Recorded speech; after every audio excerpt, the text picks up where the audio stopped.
It's a cascade of deplatforming. Adam Curry, John C. Dvorak. And Sunday, December 9th, 2018, this is your award-winning Gitmo Nation Media Assassination episode 1093. This is No Agenda. I'm looking for a new deal and broadcasting live from the capital of the Drone Star State here in downtown Austin, Tejas, in the Cludio. In the morning, everybody. I'm Adam Curry. And from northern Silicon Valley, where I think we should go for Momoa as president. I'm John C. Dvorak. It's Crackpot and Buzzkill in the morning. Who? Yeah, that's what I said. Who? Yeah, I'm looking at the trades this morning. Wait a minute. The trade. What are the? Do we have trade magazines for podcasting now? I guess we do. Yeah, the trades. Yeah, the podcast Morning Insider. Yes. They're going all off on Momoa. Best ratings on Saturday Night Live ever. Momoa. So this guy, I've never heard of him. I feel pretty disconnected to popular culture right now. Yeah, and well, you should. Mm-hmm. And so this guy, who obviously has a new publicist, he's an actor. He's been in a bunch of things. It's like he's not a household name by any means, but I guess he is to some people. Momoa. Momoa. Jason Momoa. Yeah. Jason Momoa. All right. So what has he been on that we've... Well, I guess he was on an old Stargate. Okay. The TV series, I think. And I don't know what else. Interesting. He's long-haired, kind of hunky guy with a douchebag beard. You know, he looks a little bit like our very own Chris Wilson, to be honest, in Australia. Oh, does Wilson look like that? Yeah, even a little rougher, though. Yeah. Well, Wilson should be the next Momoa. Wilson is the next Momoa, my friend. Hands down. Somebody's got to get the So he played Ronan Dex on Stargate Atlantis, Khal Drogo in Game of Thrones. Oh, Game of Thrones. That's why we don't know the guy. Yes, we don't watch. He's some guy. He's probably one of the most famous actors of our time because he's on Game of Thrones. Yes, Queen. All right, good. Next president. Fantastic. Yeah. Although I will be coming to you from the future on today's program. Talk about you have something from the future? I do, but not right now. It's I don't want to just dive into it. Let's ease into it because I felt this weekend for me was a point de tipping, a tipping point where the M5M, certainly the cable news media, actually became unwatchable for me. It was unwatchable. I think you're the man from the past. You haven't seen that like months ago, but okay. I mean, I've really held in for a long time, but when the Mueller, whatever, completely unimportant, unrelated, stupid information, the sentencing of Cohen, it's like Cohen. I mean, the movies, the scenarios, I should say. Actually, Scott Adams talks about movies, but the scenario that MSNBC and CNN and conversely Fox have concocted, it's just not worth anyone's time anymore. It's like, remember when the Malaysian Airlines plane went down and it still hasn't been found. And I recall watching CNN every day. They did it was wall-to-wall stories about this missing aircraft. We had the crazy lady from Singapore who was in China. We tracked a lot of it. And I remember it was 1 year. They did that story for a year until they finally had to give up on it because people weren't interested anymore. And I think we're reaching this point with just this blather and what they've dreamt up. It's just... if you want to go in that direction. Yeah, give me some of that. Well, let me go with dreamt up. I want to play because there's two bits in here that I want to keep. I've noticed, by the way, I don't want to tell people, if you get the Microsoft 365, you get a terabyte of data. It's bacon, baby. Data is the new bacon. You get a terabyte of bacon. You get a terabyte of cloud storage. But what's cool about it is I put all the clips on the cloud, and the software they're using to do search is so much faster than my desktop software. So I can find old clips, boom, instantly. Excellent. So I find I've always felt that the cloud would be good for that because instead of keeping your stuff on your local using the lame search stuff that we have on the desktops to put it in a big mainframe and let the mainframe crank through this data with its indexes. And you believe it's being indexed by a mainframe? Well, it's obviously a bunch of little servers, but the software they're using is much better than the stuff I have. Okay. And this is Microsoft's cloud? Yeah, Microsoft's cloud. Oh, okay. I don't use Acronis has a cloud, too, that I thought they were going to be doing more of this sort of thing. But let's listen to Brooks. Brooks and Shields. Shields and Brooks. And he's got two predictions in here that I wrote this out to be really long so I could look it up later. But he's got two predictions in here based on what you just said about this crazy scenario they've dreamed up. What do we think it adds up to? What does it tell us? First, these guys are not very good cooperators. If you're going to cooperate. But Manafort's going to jail probably for the rest of his life, and Cohen's getting a healthy sentence because he sort of semi-cooperated, something like that. But I think what we're seeing is the pace ramp up on a lot of fronts.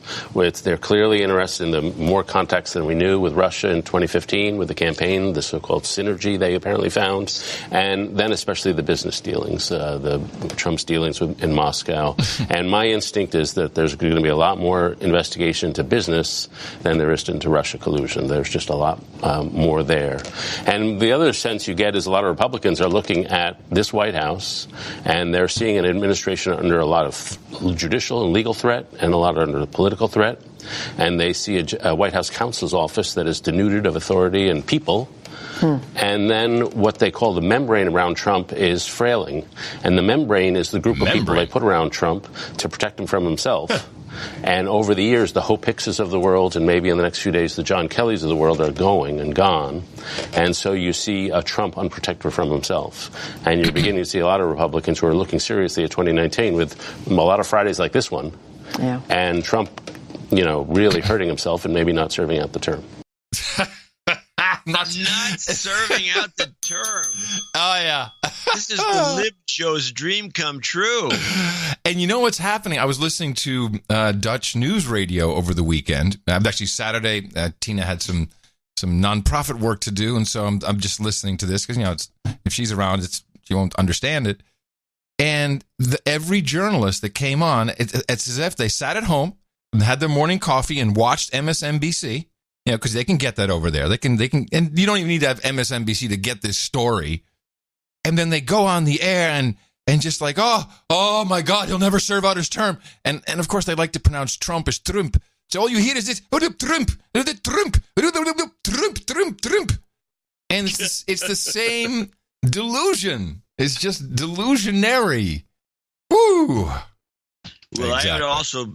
I think it's also delusional to think that Manafort is going to be sentenced to life in prison for his financial crimes. Yeah, it's well, we don't have to go through it again. This has nothing. The only thing, as far as I can see, that maybe is out there is somehow illegal campaign contribution due to the payoff of the stripper and the other. Yeah, and we should mention, model. By the way, if you're going to bring that up, somebody did bring this up in a tweet, and I thought it's something to bring up.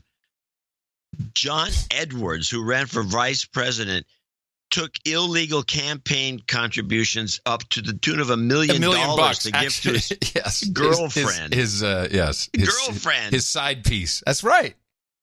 And all you pay is a fine, and then it's done. He didn't get any other punishment besides a fine, did he? I don't even know he got a fine. Yeah. Every campaign makes mistakes like that. And the Obama campaign had money that they took incorrectly, and it's all kinds of stuff. So, but that doesn't matter. It's in these people's delusional is the right word. Because I kind of soft pedaled it as incredible wishful thinking, but at the point that it is now, I would say delusional is the probably correct term. Yeah, You're right. I mean, just from a legal standpoint, argue this from a legal standpoint, it's just not there. But that's the way it is. Comey testified. James Comey. And as per his wishes, he released the entire transcript of his behind closed doors testimony was released, I think, almost the same day. 250 pages of stuff. Some of it's redacted. A lot of I can't recalls. That's always my favorite. 50, I think somebody counted 57 or 70. Oh, no. I heard it was 250 times. That's what I heard. Well, it's quite a long document. One of our producers did pull out an interesting quote, as a lot of people have been going through this. Let's see. Ratcliffe asks Comey. I'll just do this one paragraph here. All right, so I guess I tried to summarize what I've heard today. Hillary Clinton mishandled classified information more than 100 times.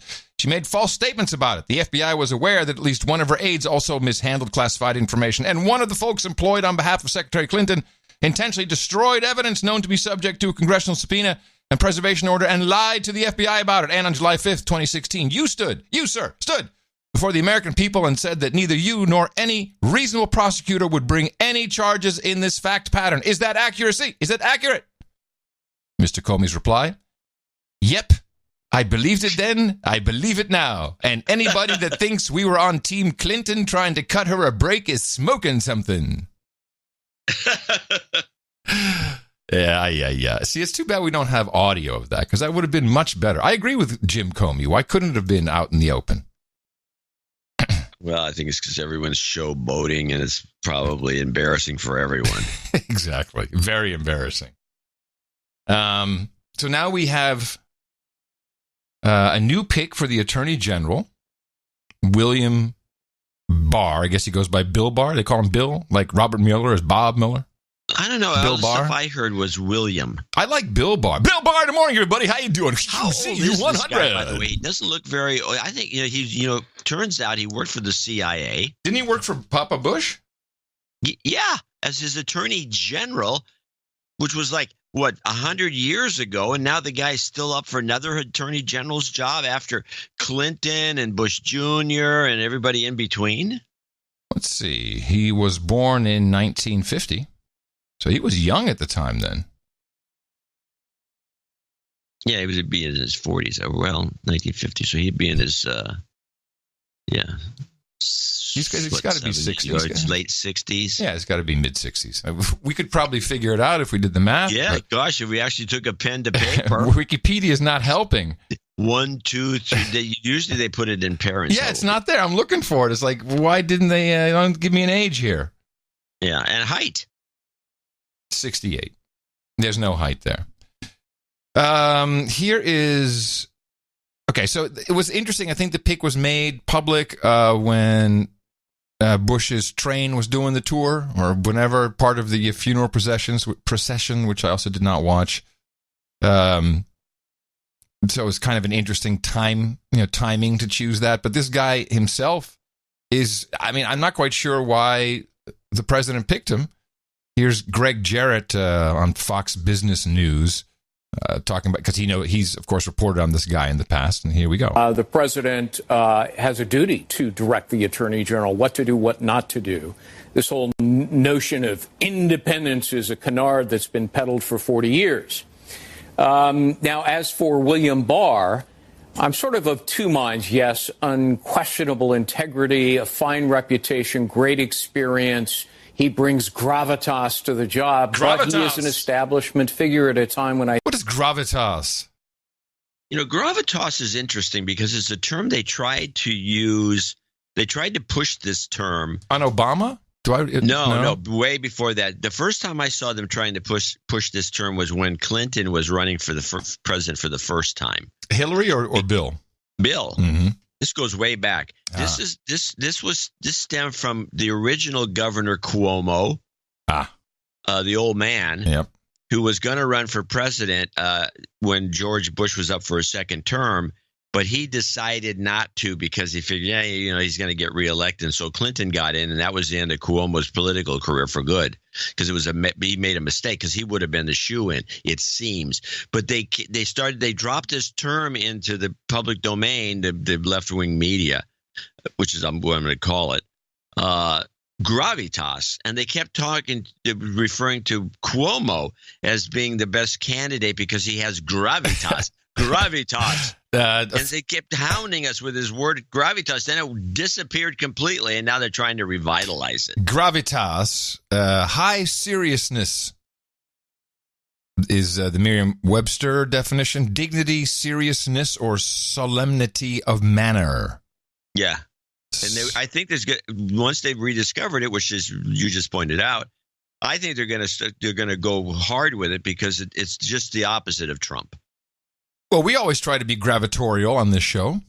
I've always tried to have gravity so I don't fly out of the room. Gravitas to the job, but he is an establishment figure at a time when I think we need a disruptor as Attorney General, somebody who would vigorously go after corrupt officials at the FBI and Department of Justice who were abusing their positions of power and attempting to undermine democracy. I'm afraid Barr is not that guy.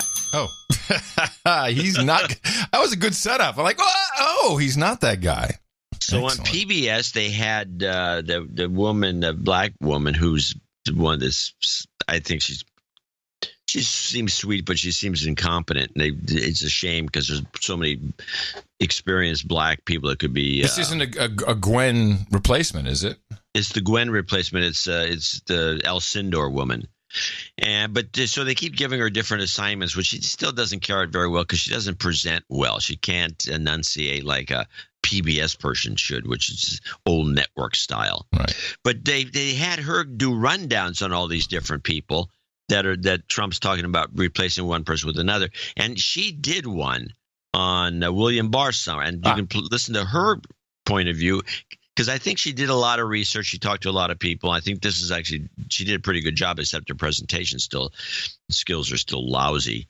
But William Barr's summary, we can hear her version. Shake-up. So, Yamiche, let's talk first about the president's pick to be Attorney General. I mean, there's an acting Attorney General, but Robert Barr, who has been – William Barr, who served in the administration of President Bush, George H.W. Bush, is now being asked by President Trump to become Attorney General. What do we know about him?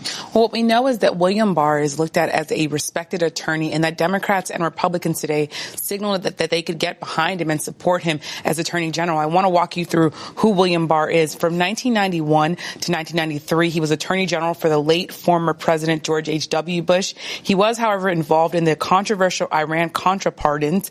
He formerly worked for the CIA in the 1970s, and he was an executive at... Don probably knows him really well. If he was, maybe he probably does. Hello, Don didn't cover up Bush's ass during Iran-Contra, so I'm sure they know each other. Iran-Contra pardons. He formerly worked for the CIA in the 1970s, and he was an executive at Verizon. He is now practicing law in Washington, D.C. People that I talked to today told me that he is an establishment Republican. This is not someone who's a Trump loyalist. The president has filled at times the cabinet members and the White House with people who are loyal to him personally, but this is someone like Marco Rubio or Ted Cruz, another Republican, had they become president, might have picked for their attorney general. I'm also told that he is someone who has had some past comments that are controversial on special investigations and special counsel. I want to read you something from the New York Times. On November 14th, 2017, the New York Times published an article where they said, quote, Mr. Barr said he sees more basis for investigating the Clinton uranium deal than any supposed collusion between Mr. Trump and Russia. And Mr. Barr told the New York Times, to the extent it is not pursuing these matters, the department is abdicating its responsibility. So to be clear, Mr. Barr is saying that Hillary Clinton might need to be investigated some more. He's also said that it's okay for presidents to specifically ask for investigations to happen under the DOJ. So this guy is, in essence, a veteran of the deep state. Yeah, I think he's definition of a veteran of the deep state. I mean, holy moly. Yeah. But still, it seems odd that Iran, well, no, I guess he just, 68. Okay, it makes sense. He was young, though, back in the day.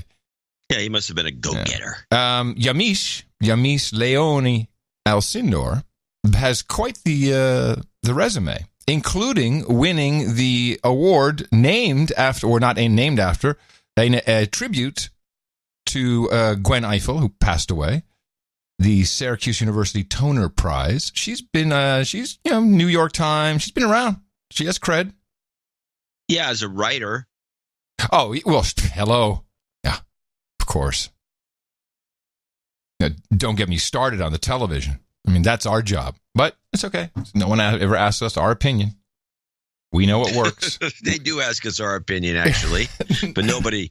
No one asks us our opinion about the television. Oh no one asks us our opinion about stuff that we're very knowledgeable about. Oh, okay, exactly. They ask us our opinion about. Hey, what do you think of Trump?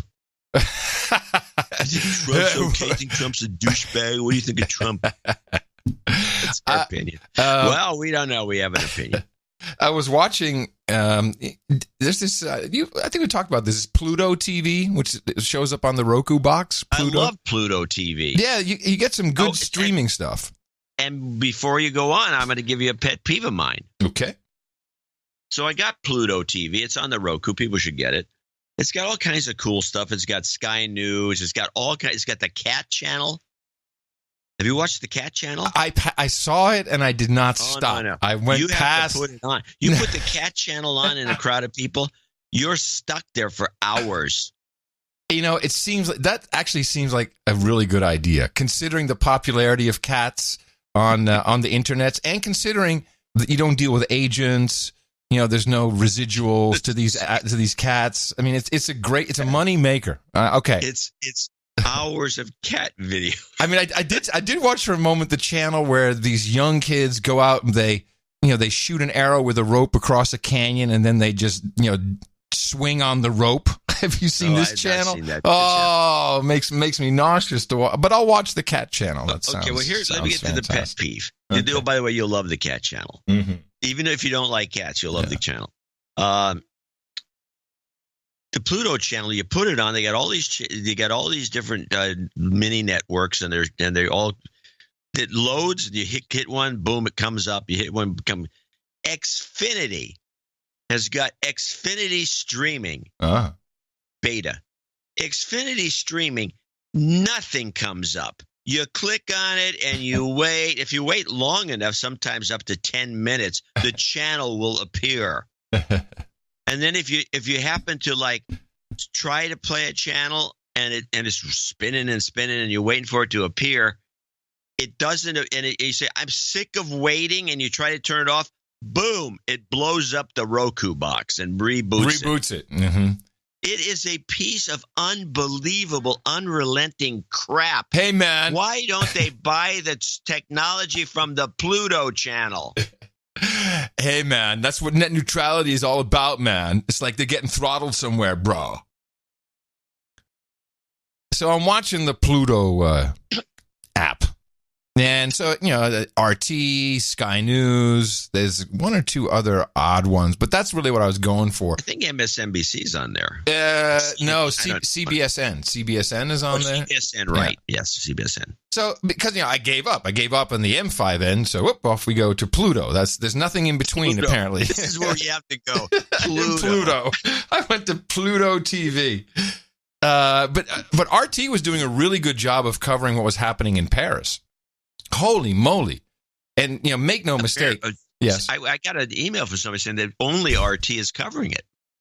I told you there was, some rumors about the BBC having been issued a D notice, and not just BBC, of course, that'd be everybody, but there's not a lot of reporting on it. And what I saw was, exactly what you'd expect from a color revolution.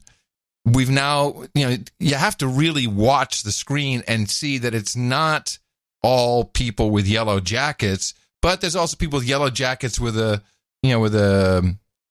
baklava on, who are ruining stuff.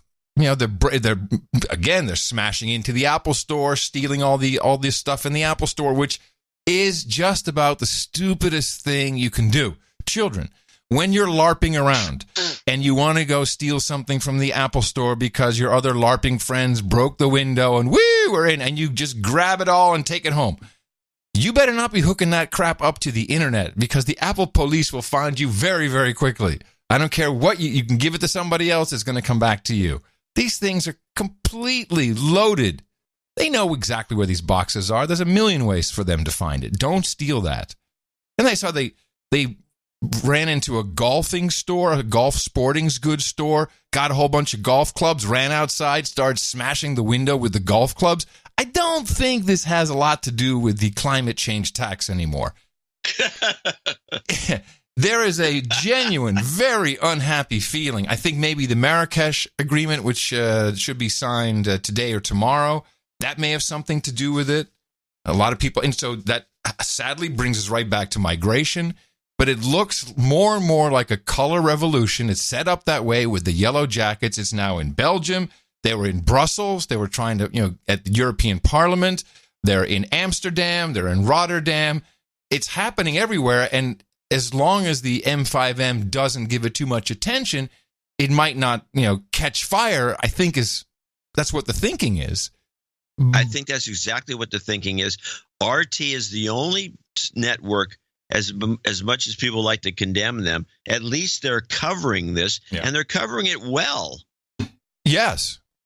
Although it's kind of funny in the French newspapers, and now they're saying, Le Parisien, which is a Parisian newspaper to be specific, looks like possible foreign interference going on with these yellow jacket protests, and who they peg right away. Russia. Yes. Well, that's why RT's covering it. But this was the Parisien, though. Yeah. It must be Russia. They have proof. Show the proof. I don't think they have any proof at all. None whatsoever. But yeah, this is the major cover-up in the news. And even Democracy Now! Is not covering it. Especially not Democracy Now! Especially not them. Yeah, they would definitely not want to cover it because of the climate thing. Yeah. Well, this does kind of bring me... So nobody's covering. So this is the great news systems that we have. Yeah. And they can't cover this. And it's exciting riots. There's nothing more exciting than riots like this. And what's interesting is that you see, Tina asked me yesterday, what do you think? When is this going to happen here? I said, it doesn't happen here. That's not how we work. We only do that kind of stuff when our favorite sports team wins. Then we do that kind of stuff. We don't do it out of anger or anything. We take to Twitter. we don't actually go on the street. We sublimate. Yeah, sublimate. Nice. Yeah, we don't actually go out and do something about it. No. No. You just bitch about it online, and then you go, my job is done. My work is done here. Okay, this brings me to a little report from the future. It's a little presentation I put together for us. And this really comes down to conversations we've had about Alexandria Ocasio-Cortez. And I believe she's a force to be reckoned with. And this is not about the merits of what she says, although it's always fun to stop and chuckle about how entertaining the things are that she says, because they clearly are not entirely based in reality, and some are just funny. But she has a following. She has a movement. I'm seeing the kids like it. We're talking. Well, she looks like an actress who should be starring in Hamilton. Well, she's going to star on the big stage. This is just the beginning. Unless Nancy Pelosi cuts her off dramatically, which I don't think she's going to do, because the support is garnering. I think she already has almost 25 Democrats who have signed up to her Green New Deal. And I figured I might as well look into this Green New Deal and understand what it is they're talking about. She has all the millennials following her. They love her. And imagine this. You're born in, 1990, just make it an easy millennial number. You grow up hearing one thing consistently. You're going to die from climate change. Now, seriously. Yeah. Not like you and I, who've been around, who have seen the old articles, we're going to die because it was too cold, and in 10 years, nothing, we'll all be gone, the planet will be obliterated. So we witnessed all this not happening, which is kind of fun. We witnessed it not happening. We remembered. But when you grow up a kid, and your parents are also, kind of not really engaged in climate science or climate truth, just like, oh yeah, climate change, big problem. Then all you hear is the grown-ups talking about how horrible and death and destruction. We've talked about this. It's having an impact, and these are the children who grew up with this and have been impacted and believe it. So I can't fault them at all. It seems, in fact, I would say, if I was the evil genius behind climate change, global warming, all the mega bucks associated with it, I would probably want this to be the outcome. Here come the freshmen. Here come the new kids. They're in their 20s, and they're all in on this stuff. And it's spilling over everywhere. Here is the Intercept podcast, just a short little clip. Well, I think, on some level it remains to be seen, but the kind of basic tenets of it are that we could have shorter work weeks. We could have a functional mass transit system for folks who live in New York, the MTA. Now, just so you understand, this is what the millennials believe fixing climate change will do. And she is specifically talking about the Green New Deal, GND, and this is what she believes putting this Grand New Deal in place will achieve. Well, I think, on some level it remains to be seen, but the kind of basic tenets of it are that we could have shorter work weeks. We could have a functional mass transit system for folks who live in New York. The MTA could actually work, maybe. Mm-hmm. Beautiful, affordable, rent-controlled public housing. A job where our bosses aren't screwing us over. Sort of any number of things you can imagine. Medicare for all can sort of fit under this green umbrella. And most importantly, the planet wouldn't be burning around us and sort of baking us all into a hellscape future. It's baking us all. So the way I'd like to do this is indeed, let's mock and laugh at everything they say, because well, and there may be some validity to their thinking that the Green New Deal will solve all these problems, but it sounded like this was solving everything the Democratic Socialists of America want. It's always one. They always want mass transit to get people out of their cars to ruin their independence. So you can't, get off your horse. You have to get on a bus. Get on a bus. And in San Francisco, of course, or in most metropolitan areas, you have situations probably not as bad as San Francisco, where there's beatings on the bus. People are pooping on the bus. Everyone thinks they're a loser if they're on the bus. As long as we can all poop on the bus, then it's okay. As long as it's on the bus. Intersectional pooping. As long as we can all poop on the bus, it's okay. So I'm just showing this to give you a little example. I started watching TYT. I think it's also the Young Turks is a force to be reckoned with in this arena. And the people are getting on there and they're talking about it, and it's starting to move. We have this movement called the Sunrise Movement. Uh-oh. Yeah. Yes. The Sunrise Movement is, it doesn't really belong to anyone according to their website. There's on the About Us, there's not. Now, it says donate, and that'll take you to the Act Blue website, which is really, that's not an outfit that does anything per se, but they're kind of a clearinghouse for these type of operations. For these sorts of things. Yeah, Patreon. Yeah, another thing we got to talk about. So here is one of the, what is her name? Vashini Prakash, and she's on with Chunk on the Young Turks, just to talk about the Green New Deal and the Sunrise Movement, just to give you a little backgrounder. And these are not stupid people. They've just been incredibly misinformed from the minute they took their first breath on this earth. Yeah, they've been propagandized, and this is how it works. So Sunrise Movement is working to build an army of young people to stop climate change and create millions of good jobs for our generation. We see ourselves as working to actually transform the outrage and frustration that young people have felt at witnessing so much political stagnation and inaction on the issue of climate change for our entire lives. We've known about the issue of climate change twice as long as I've even been alive on this planet. You understand what's happening with these kids now. And have yet to do something meaningful about it. So we are really working at the nexus of protest organizing, protest demonstrations, things that really help us get our story out into the public and getting people and politicians paying attention to the crisis at hand and combining that with some hard-nosed political and electoral organizing. But we have completely altered, young people across this country have altered what is politically possible and feasible in this country on the issue of climate. 3 weeks ago, I was seeing headlines that said, Dems damp down hopes on climate for next Congress cycle. And now I'm seeing headlines like climate change tops Democratic agenda for 2020, for 2019, 2020 and beyond. That is unbelievable to me. And it happened because thousands of young people started organizing, calling for the real solutions to the climate crisis, like a Green New Deal.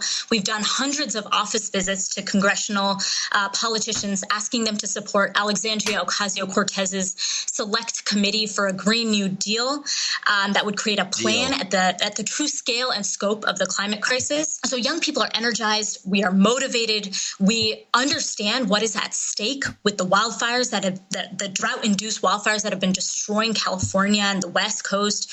The IPCC report that came out saying that we have 12 years to radically transform our economy and society to protect human civilization as we know it. Young people are with it, and we are also ready to take action. So, and I believe that. I believe that they are ready to take action. You wanted to say something? No, I mean, the thing is, there's all these little zingers that they keep throwing in there, like the little phrase you use, create millions of good jobs. Oh, yeah. Well, what? Name one. So this comes from the actual document, which I took the trouble to go get and mark up a little bit from the congressional website for Alexandria Ocasio-Cortez. She indeed is calling for a select committee for a Green New Deal. And this was interesting. It's not just a couple pages. I just marked up a few things. I've never really looked into how committees work and how they're put together, what a select committee even means. What we do know is that to be on a committee, you have to pay millions of dollars into the party coffers, and that's how you get on. We discussed this in great length.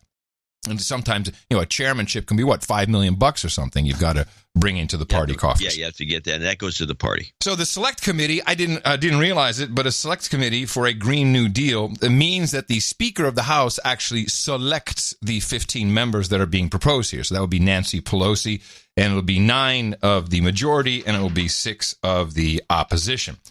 It will have legislative jurisdiction. This select committee, which AOC is promoting.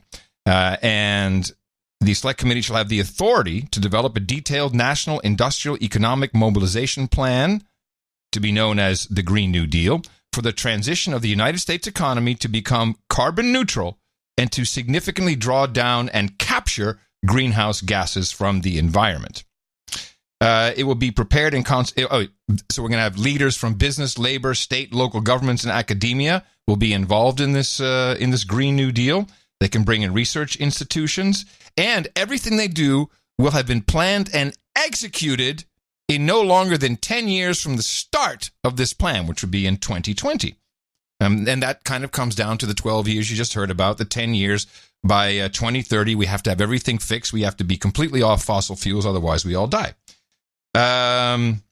Then they're going to create, so by January 1st, 2020, they'll have their complete plan. Then they'll have legislation they're going to draw up by March.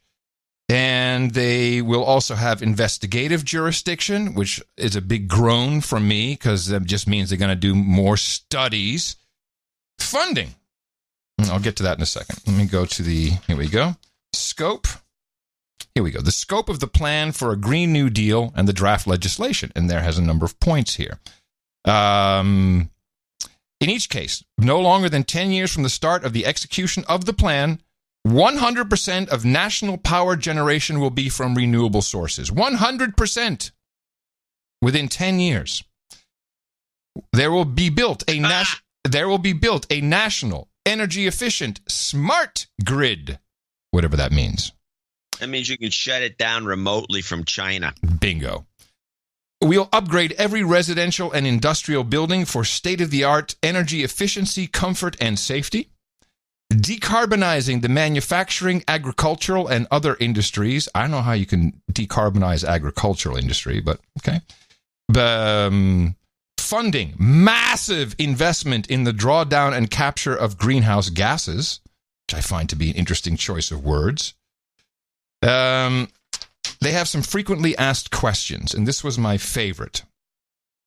So here's one of their facts. Why do we need a sweeping Green New Deal investment program? Why can't we just rely on regulations and taxes alone, such as a carbon tax or an eventual ban on fossil fuels? And the answer is regulations, taxes can indeed change some behavior. It's a certain possibility to argue that if we had put in place targeted regulations. Oh, why did my printer cut this off? Damn it. sorry. My printer cut off the right side of the page. Yeah, climate change. There you go. Well, then I'll just go straight to the B here, since I can't read it here. Why should the government have a big role in driving and making any required investments? Why not just incentivize the private sector? And they say two things here, two main reasons, scale and time. First, scale.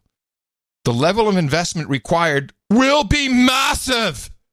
And even if all the billionaires and companies came together and were willing to put the resources at their disposal into this investment, the aggregate value of the investments they could make would not be sufficient. For example, the $1 trillion over 10 years plan for investment in the green economy that has been floated by some policymakers has been criticized by climate experts as wholly inadequate. $1 trillion is the entire market cap of Amazon. Think about that. So they're going to need a lot more, they think. And second, time. And this is another. So you just heard scale. The level of investment required will be massive. Time. The speed of investment required will be massive. I think they just copy-pasted. Even all the billionaires and the companies could make the investments required. They would not be able to pull together a coordinated response in the narrow window of time required to jumpstart major new projects, and major new sectors. So it's massive investment, massive time. It's all just massive. And how will the government pay for these investments? Well, many will say, massive government investment? How in the world will we pay for this?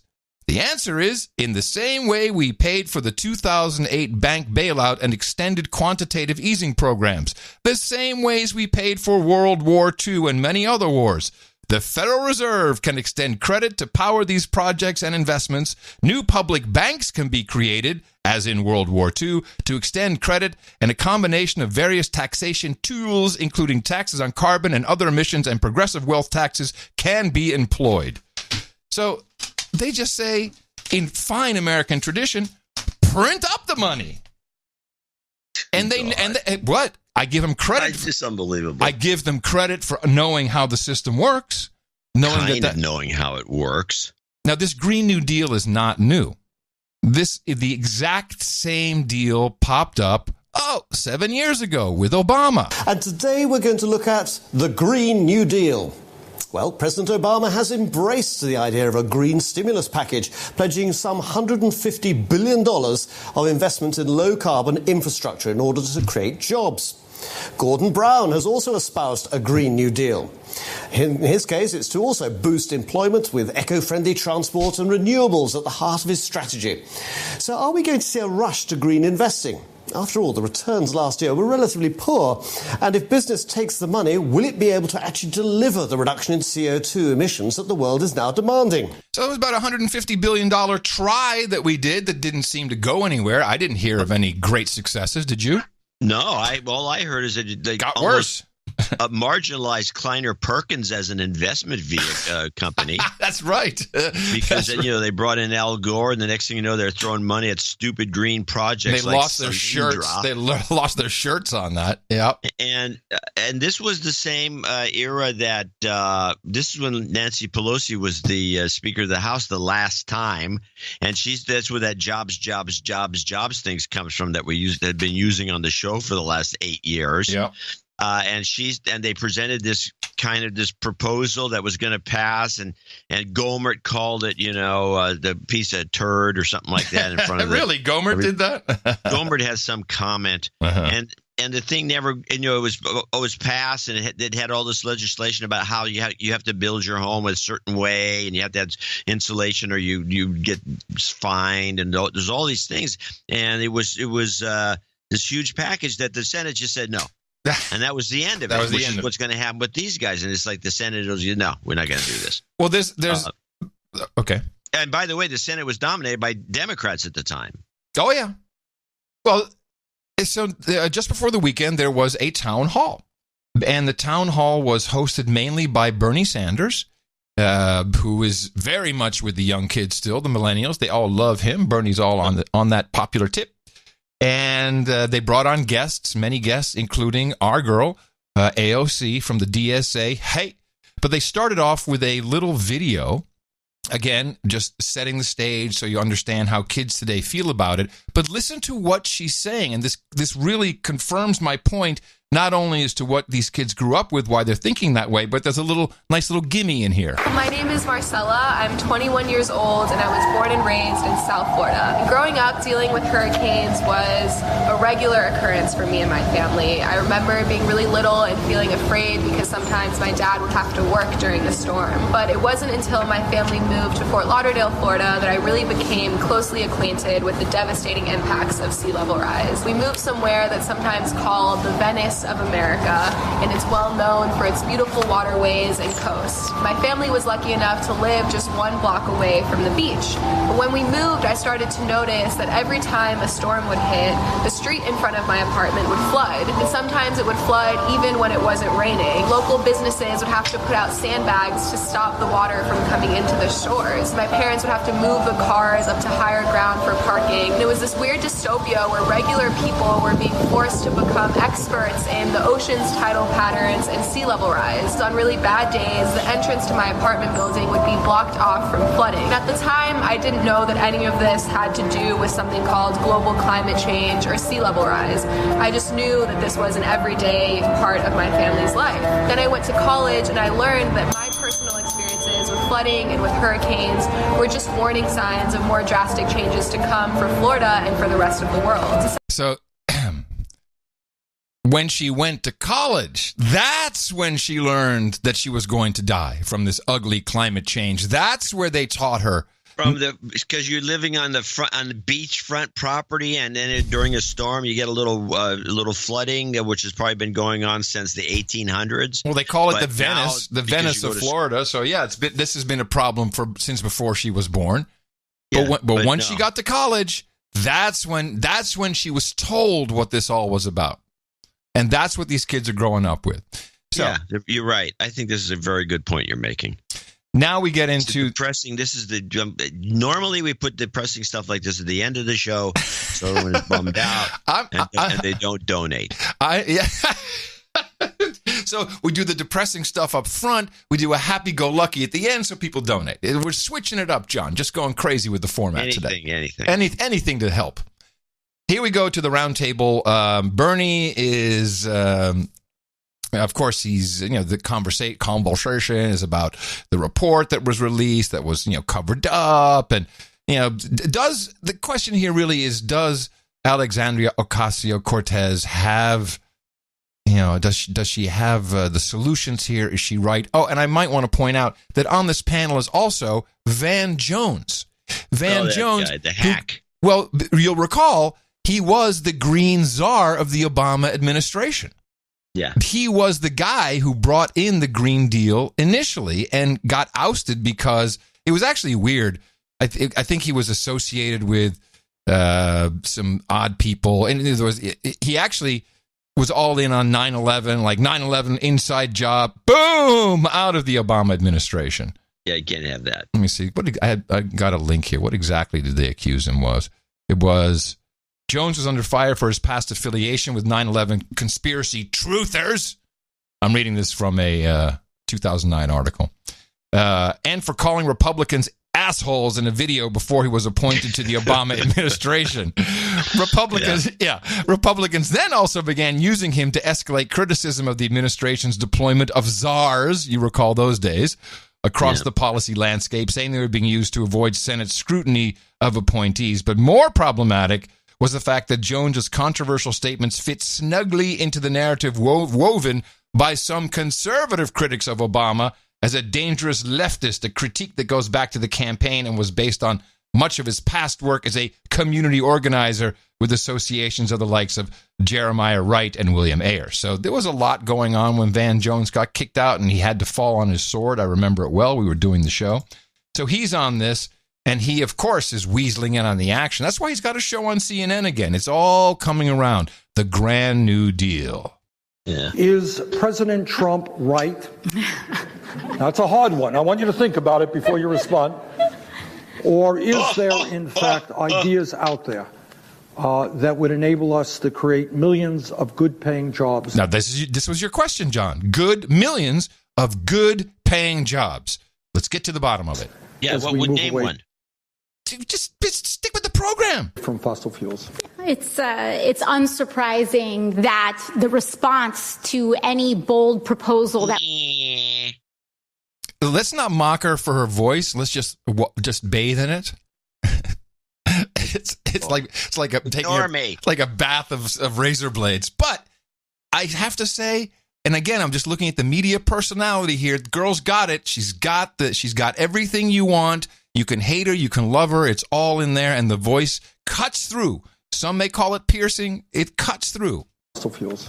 it's unsurprising that the response to any bold proposal that we have is to incite fear of law. By the way, I just have to say that it's crazy about how everyone, especially the Republicans and the president, they incite fear.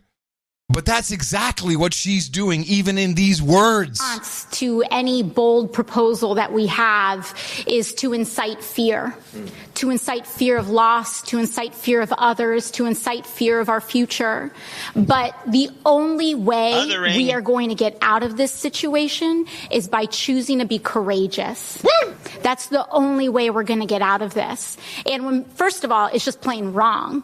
The idea that we're going to somehow lose economic activity. As a matter of fact, it's not just possible that we will create jobs and economic activity by transitioning to renewable energy, but it's inevitable that we are going to create jobs. It's inevitable that we're going to create industry, and it's inevitable that we can use the transition to 100% renewable energy as the vehicle to truly deliver and establish economic, social, and racial justice in the United States of America. Yes! That is our proposal, and that is what we are here to do, because in the depths of darkness, in the depths of despair, which what we last saw... Now listen, this is really important.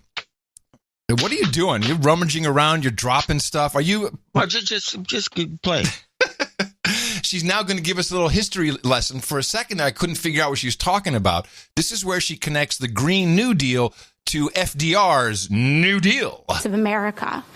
That is our proposal, and that is what we are here to do, because in the depths of darkness, in the depths of despair, which what we last saw, when we think about where we were when the New Deal was established. We were a nation in depression, in Great Depression. We were a nation on the brink of war. We saw the rise of fascism creeping across in Europe. And no one would thought that a nation so poor, so scarce, and so in such dire straits as we were in that time could pursue such a bold economic agenda. But we chose to do it anyway. What? We had the courage to do it anyway. I'm going to ask you in a minute. And that is what this moment demands of us right now. That's what we have to do. This is going to be the great society, the moonshot, the civil rights movement of our generation. That is the scale. That is the scale of the ambition that this movement is going to require. All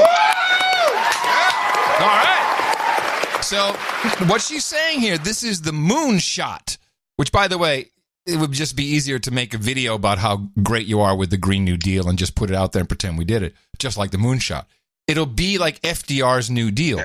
Is this indeed like FDR's New Deal? What was FDR's New Deal? John C. Dvorak. I don't know if I could put it in a nutshell. It was a reorganization of the country somewhat, and also putting people to work and make work jobs like the WPA, Work Projects Administration, get the Civilian Conservation Corps. If you look at it objectively, the New Deal didn't even work. It kept us in a depression longer than we should have been in one. Oh, really? I've not heard that one yet. Oh, you'll hear it if you just look around enough. I don't know. This woman is crazy. We weren't a poor, starving, skinny little country. That's what she's saying. When Roosevelt got in office, we were in a depression, yeah. That's what she's saying. She says we were in a depression. Sound like we're a third world country. Thanks to the New Deal, we got out of that. Well, just remember, this is a millennial. When she thinks depression, all she knows about the depression, because of course she hasn't read up on it, is the black and white photo of the men standing in line for jobs with their hats on, standing in line for soup kitchens. That is the entire history of the Depression in the American experience these days. You think they went into anything deeper than that? Clearly not. Otherwise, she wouldn't be suggesting these things.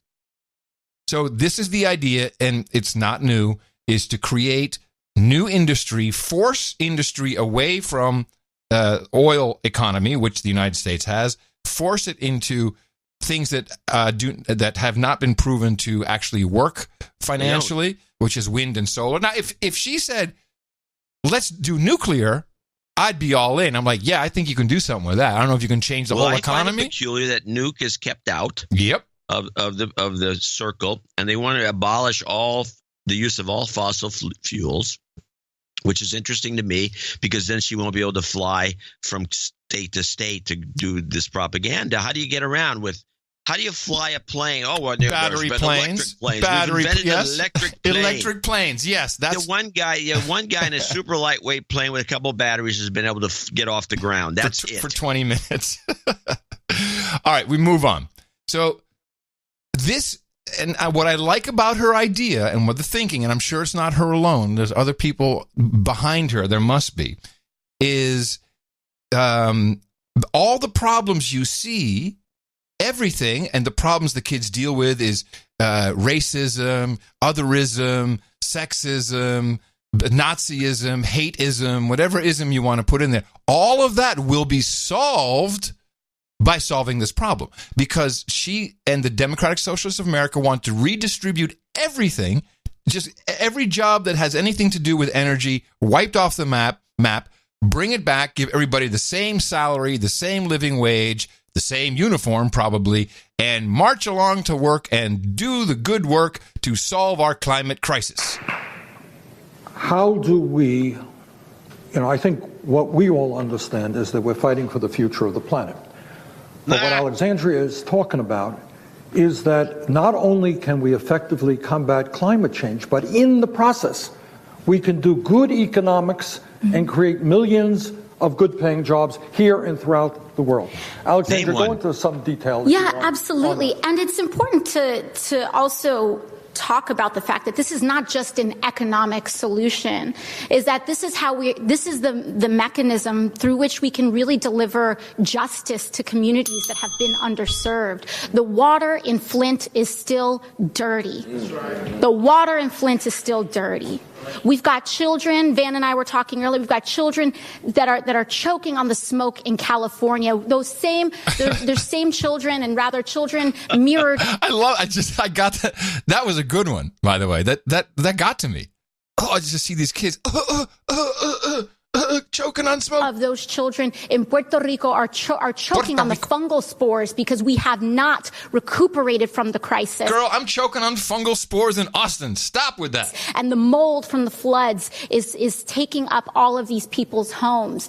We have injustices in this country. Those injustices are concentrated in frontline communities, in indigenous Black and brown communities. They are the ones that experience the greatest depths of this injustice. But if we chose, and if we had the moral, political, and economic courage to say, we're going to fix all the pipes in Flint, we would put a lot of people to work there you go. At that at the same time. Oh, and that is what this is about. There you go. So it's putting people to work to clean your pipes. That's so you create, I don't know, what do you think? 10,000 plumbers in Flint to fix all the pipes. Because you want to get it done quickly, and I think that number might work. Yeah. And you also have some construction guys, backhoes and things digging up, everything they can to get rid of these old pipes. And so you just put a whole effort on that, and then you get that job done. Then what do you do with these 10,000 plumbers that are in Flint? Use them for fuel? Obviously, the plan has a lot of holes in it, but that doesn't mean that people will not be convinced by this. There's a lot of abstractionary thinking going on. He's like, oh, that'll get solved and it's done. It's all fine. But stop. Yes. I want to mention something because there's been all these things. There's a big article on, don't underestimate AOC. Don't underestimate this woman. Don't mock her because, and you're kind of on the same boat. No, I said from day one, people laughing about her, it sounds exactly the way people laughed at Trump. That's what I said. I understand what you're saying. But you would be I would say if there's an argument to be made, you're going to be making the arguments in support of her. Yes. Her potential, not of her. No, her potential, of course. Yes, of course. Now, I think she's just too stupid, personally, to get very far. Now, I think you can just throw the Trump thing at me because that's what they said about Trump. He's too stupid. No, he actually is. To this day, they say he's too stupid. And he sounds stupid. He does. He sounds stupid. He does. Just like AOC sounds stupid. But I think she's genuinely stupid. I don't know if he's stupid or just, street smarts. No. I mean, the guy he's a billionaire. That gives him some credit for being at least not a complete idiot. Interesting. I didn't clip it, but during this conversation, they actually said, in America, it seems like you're only deemed intelligent if you make a lot of money. And you just proved that. And I'm not. No, I didn't. He said, you just said a guy who makes a lot of money, he can't be stupid. Well, no, I didn't say he was intelligent, though. They said that you're intelligent if you make a lot of money. I'm saying you can't be really stupid and make a lot of money. That's a little different. Okay, I'm not going to belabor the point. She is not stupid. She's highly intelligent, but this is mind control, and she's all in. She has no economics degree, that as far as I know. But it also doesn't matter because she has an entire legion of politicians lining up behind her. They know it's not going to happen. They don't give a crap. Follow her. Follow the power. Yeah, they're following the lead. Following the power. They're wisely, and you would argue they're wisely following. Following the power. But stop. We have breaking news. We gotta say something about Trump. But can we interrupt this program to make an announcement about your shoes? Yes. I think we need at least a half-hour discussion about your shoes. Just kidding. And the same day as this, but it's a funny note. But the exact same day as the Trump administration's climate report, which they tried to bury, which they tried to air a month early, the day after Thanksgiving. That same day, they spent in prime time talking about my shoes. And by the way, was that the Trump administration talking about your shoes or the news media? I'm not sure. You may have to look for your enemies elsewhere, but yes. That is what I talk about when I say being unseen, is that they won't even bring it up. They don't bring up the percentage of Americans that make less than $40,000 or $50,000 a year. They don't bring up the fact that we have amassed some of the largest amounts of wealth in American history, but we have never seen so many people struggling and living paycheck to paycheck in the way that we are today. Oh, I think we have. 2 more clips and then I'm done. Now we bring in Van Jones. He will promote himself. Well, first of all, it just brings tears to your eyes. Tears in my eyes. It's just unbelievable. And what a fake. Bill and Bernie, myself, and a bunch of other people here, we tried to take this hill. Yeah, we tried to take this hill. In 2008. Yeah, but, I was a nut job. A big part of Obama's agenda was essentially the Green New Deal. But, I talked about 9/11 truthers. I had a job in the White House to try to implement it. Right wing came after me. I had to resign under fire. Rewriting history, Van. Wow, that's a classic. No, that's why I read to you what actually had happened, because I knew this was coming. The guy just, but of course, we all gloss over the errors in our history. White House to try to implement it. Right wing came after me. I had to resign under fire. Then they came after Bill, and we couldn't get it done. But I think you're going to get it done. And we're going to get it done. We're going to get it done. Hell yeah, all of us, we are the world. Yeah. Oh, yeah. She says we're instead of we're. What? She says we're going to get it done. Well, yes. Remember, millennial. Rather than talk about my book, The Green Collar Economy, the other thing I think about your politics that's interesting is your generation uses the term intersectionality, which I've had to look up. But it's, I think, we used to call it the Rainbow Coalition back in the 80s and 90s, but you guys have taken it to a different level. Can you just talk about, we had a slogan 10 years ago, green jobs, not jails. that we saw criminal justice and economic justice and environmental justice as one fight. That those kids standing on street corners, we don't have disposable resources, we don't have disposable species, we don't have disposable children or neighborhoods either. It's all precious. And that those kids could be putting up those solar panels like Bernie was saying. And there's your good weekend job right there, John. Those kids running around in gangs, what could they be doing on the weekend? They could be putting up solar panels. Solutions is what we're about. Yeah, that's what they want to do. Yeah, they want kids to put solar panels on their roofs. Disposable resources, we don't have disposable species, we don't have disposable children or neighborhoods either. It's all precious. And that those kids could be putting up those solar panels like Bernie was saying and making a positive difference. Can you just speak to the intersectional power of your Green New Deal? Okay, now this is the meat of it.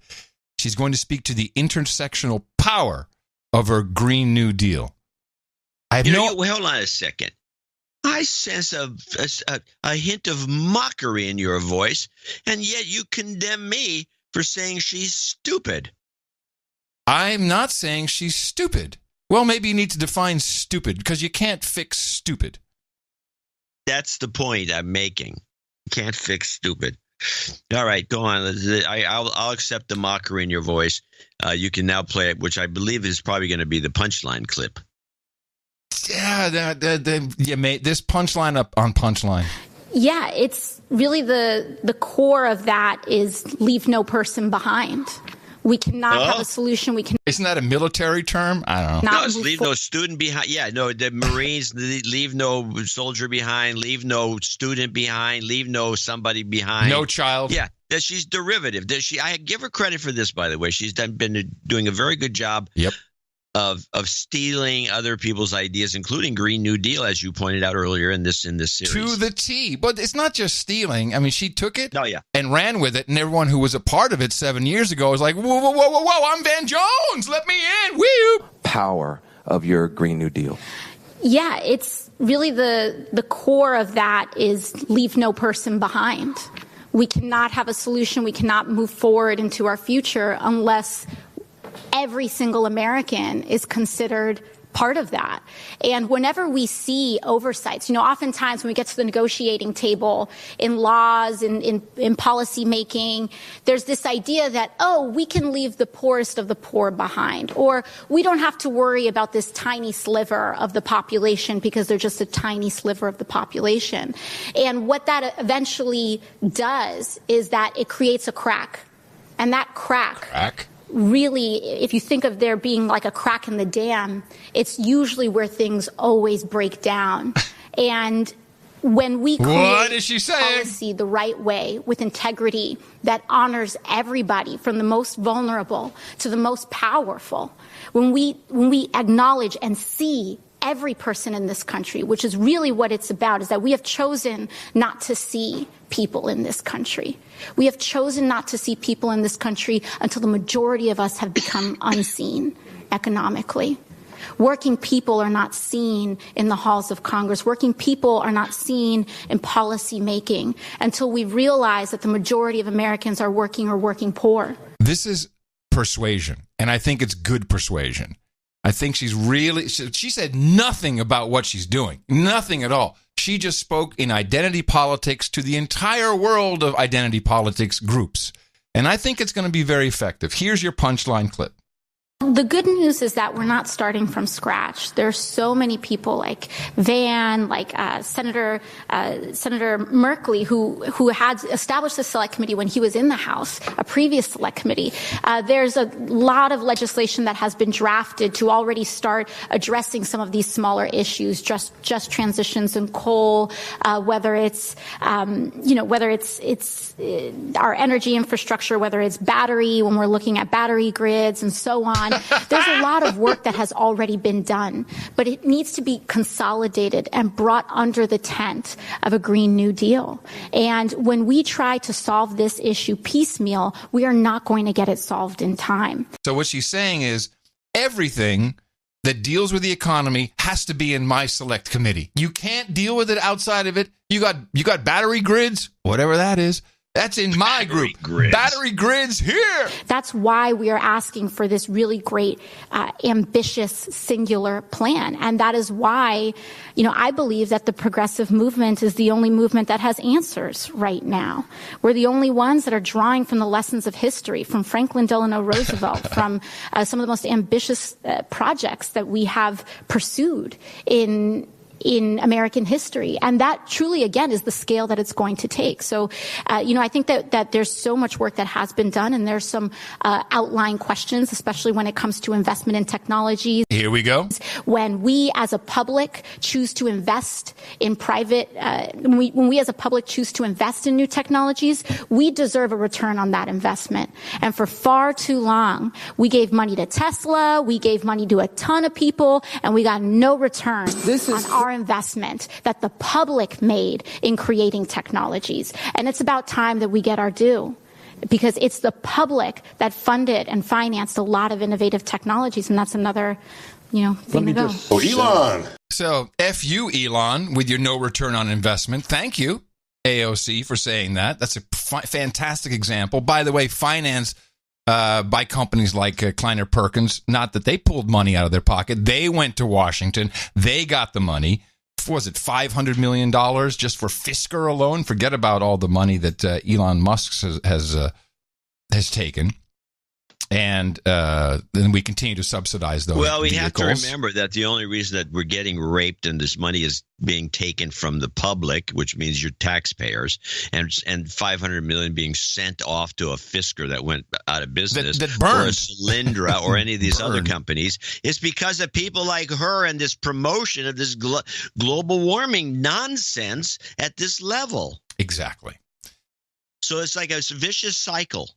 It's like you create the phony problem, and then you solve it with, then you soak people for money, and then you give the money away, and the money goes to all these. It goes into somebody's pocket. It's not that it's not, that it's actually being used for anything productive. It's not being. It's not beneficial to anyone. It is to Elon Musk. The whole thing is a giant scam. Yes, but our job is to help the millennials who are woke. There aren't that many. We have a few. Yeah, there are a few. I'll take the ones we got, because they're the ones that have somehow, I think a lot of them do poorly in school. That's why the programming doesn't work. The ones that know how to fake it do well. That's right. I mean, we got a note from Gabby Bentley. She said, millennial boots on the ground school report. I'll just give you a couple choice bits. A bit of background. I was hit in the mouth by my dad and brothers who have been listening to the show for years. My dad is even a knight. He is Sir Snoops Magoo. And I met John at the meetup in Seattle. I'm the girl standing next to him in the big group photo. 24 years old. I live in Tacoma, Washington. I currently go to community college and have been for the last 2 years, except for about 5 months last year when I did a study abroad in Japan. Here's a couple of observations. I'm just going to pick one or two. This is an important one. There's an epidemic of depression among millennials. I think that's because of social media and many, quote, disastrous things they read on. It's causing their amygdala to become enlarged. Also, many of my friends like to joke about the depression and romanticize it. It's almost as if that if you're not depressed, you're not cool. It's very troubling. College after the election. After Trump was elected, teachers and students at my school became absolutely unhinged. I took English 101 in the winter of 2017, and in almost every class, my teacher would spend a lot of class time spouting her opinions on Trump, some of which I have a recording of. Send it. In spring of 2018, my history teacher would spend the first 10 to 15 minutes of class talking about what CNN had said about Trump the previous day. He even said during our unit on the Cold War, quote, Putin is worse than Stalin. Needless to say, I spent a majority of my time in that class rolling my eyes. So there are young people who are woke. I love using that term. And we need to help them as much as we can by exposing this farce. But make no mistake, AOC and the DSA are on a fast track to power in Washington, D.C. I don't see how Nancy Pelosi, now with 25 members of the Sunrise Coalition or whatever they're calling it, 25 new Democrats are all in. I don't think she can just say, screw it, we're not going to do it. She'll let them create it, but I'm sure she'll hamper it somehow. Well, she'll try to control it a little bit. She did the same thing with the jobs. Let's vote for jobs. Right. And she was all in on that. And that was pretty much the same deal. In fact, it sounds almost identical to what was going on back in 2008. Difference is, look at Ocasio-Cortez, look at Nancy Pelosi. Who are the kids going to be attracted to? Yeah, no, the kids are going to obviously be, are going to obviously be attracted to the more attractive of the two. Which is Miss Bug Eyes. The one who was slapping down history. It's been done before. FDR did the New Deal. We're going to do when the Green New Deal. Country. When we were a poor country, we had no money. We were just schlubs standing in line for a job. Fourth world. and we can get battery grids. So there'll be a lot of mocking. Don't worry. Plenty of mocking for us to do. But I think she's on a fast track, and I'm not going to discount her, and it's now my beat. You can have it. And with that, I'd like to thank you for your courage and say in the morning to you, John C., where the C stands for Cherophobic Dvorak. In the morning to you. In the morning to you. Mr. Adam Curry. Also in the morning, all foot's on the ground, feet's in the air, and foot's in the air, and subs in the water, if there's any. And the dames and knights out there. And in the morning to the troll room. They're there with their troll polls ready to troll away at noagendastream.com. You can do it live every Sunday and Thursday morning is when we record the program and stream it out. Trolls are always helping with their troll polls. And also in the morning, too, once again, the hat trick. He did it. Darren O'Neill brings it home. Going for it. He submitted half the art. He's like, I'm getting this hat trick. I don't care what happens. He did put like 8 different pieces in there. There were some good pieces. If I recall, there were some things that we really enjoyed. Yes, there's some unusable that we really enjoyed, which is always funny for us. And this was the artwork that had Australia and a prawn, a happy prawn, a shrimp, a prawn. I don't know what it was. Put another prawn on the barbie. 'Cause no one in Australia calls them shrimp. No one here drinks that Foster's lager. Everybody knows it tastes like shit. But we'll spread the... So there's a whole new Chris Wilson song for putting another prawn on the Barbie, which I'll play at the end of show mix.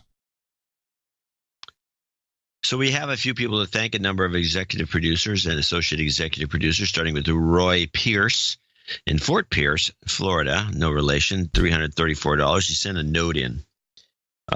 He sent a check and a note. We need more. You know, the check thing, don't forget, it's box 339, El Cerrito, California, 94530. You can send us a Christmas gifts would be nice, checks. If you send me a Christmas gift, John will send it to me by Easter.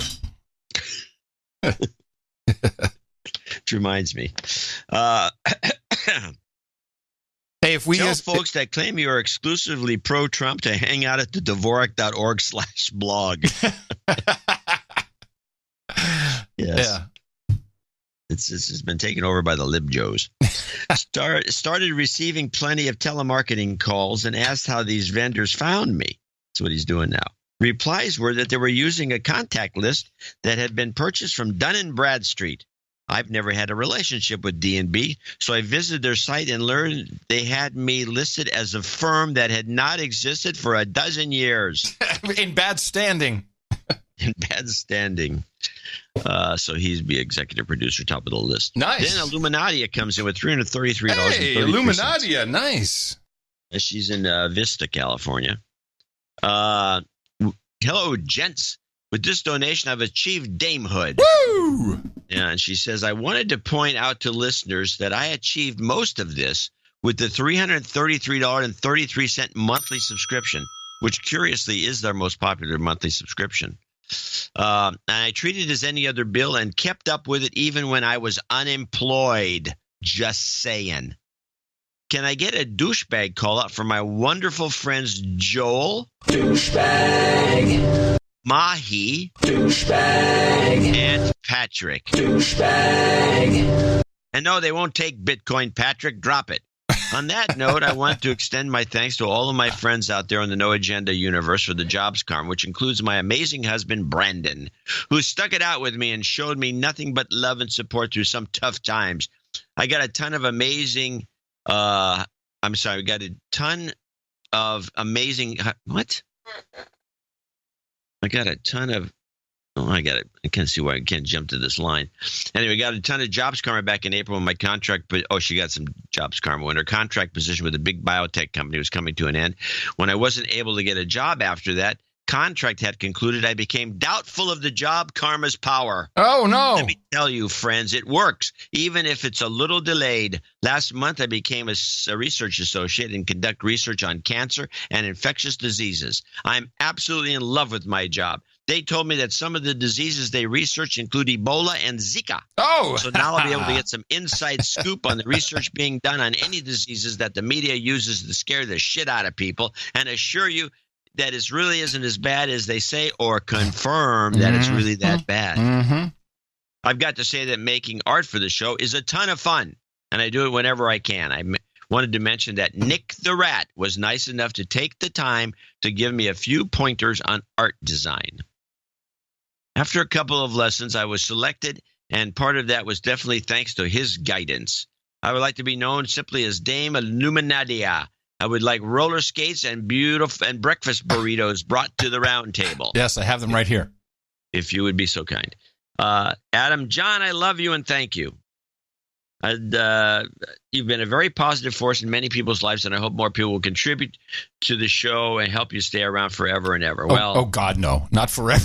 No, not forever and ever. Contributing more to the show would probably be a good thing.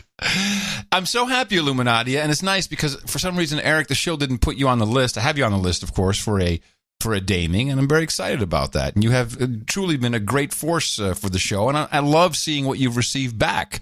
Now, besides jobs karma, you got interaction with other people within the Value Network. That's what it should be.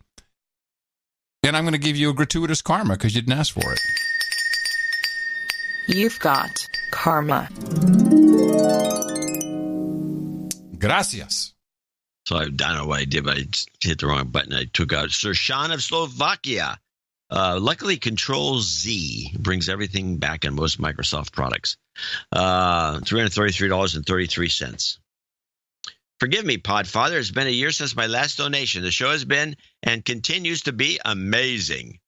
John, a few years ago, you talked about Europeans traveling as Americans living in Vienna, about them not traveling. And only relating to some woman in Germany who wouldn't go to Paris. As an American living in Vienna, my smoking hot Slovak wife and I travel all over the continent when we get the chance. You're not a European. We have visited Rome, Madrid, and Nordwijk. Ask Adam to pronounce it. All twice in the past year. It's cheap with tons of budget airlines and Airbnb or friends. Hoping for a spring Amsterdam NA meetup with Adam. Adam, please make it happen. Yeah. It's Nordwijk. Yeah. Vijk. Which means the Vikings from the northern part. It's the north area is really literally what it means. North area. Yeah, very descriptive. Jingle request: mac and cheese, dealer's choice, Reverend Al, dealer's choice, and shape-shifting Jews. And also the full version at the end of the show mix. Please, travel karma for Christmas trip to the States. Attention producers, donate, people. The show doesn't exist without you. Yes, you. Thanks, Sorshan of Slovakia. You slaves can get used to mac and cheese. Cheap macaroni and cheap cheddar melted together. Mac and cheese. Living the mac and cheese life. Mac and cheese. Neighborhood watch captain says he shot the teen in self-defense, but the young man was not armed.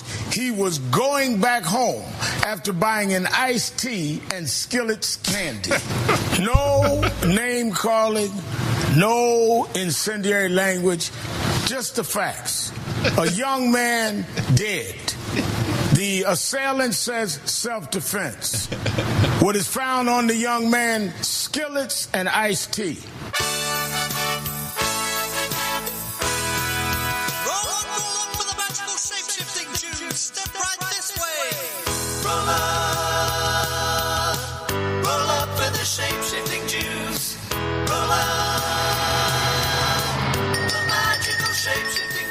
You've got karma.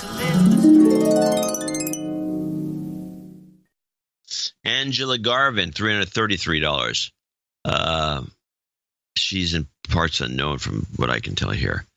First and foremost, I'm a long-time listener, first-time donor. You know what to do. Oh, of course I do. You've been de-douched.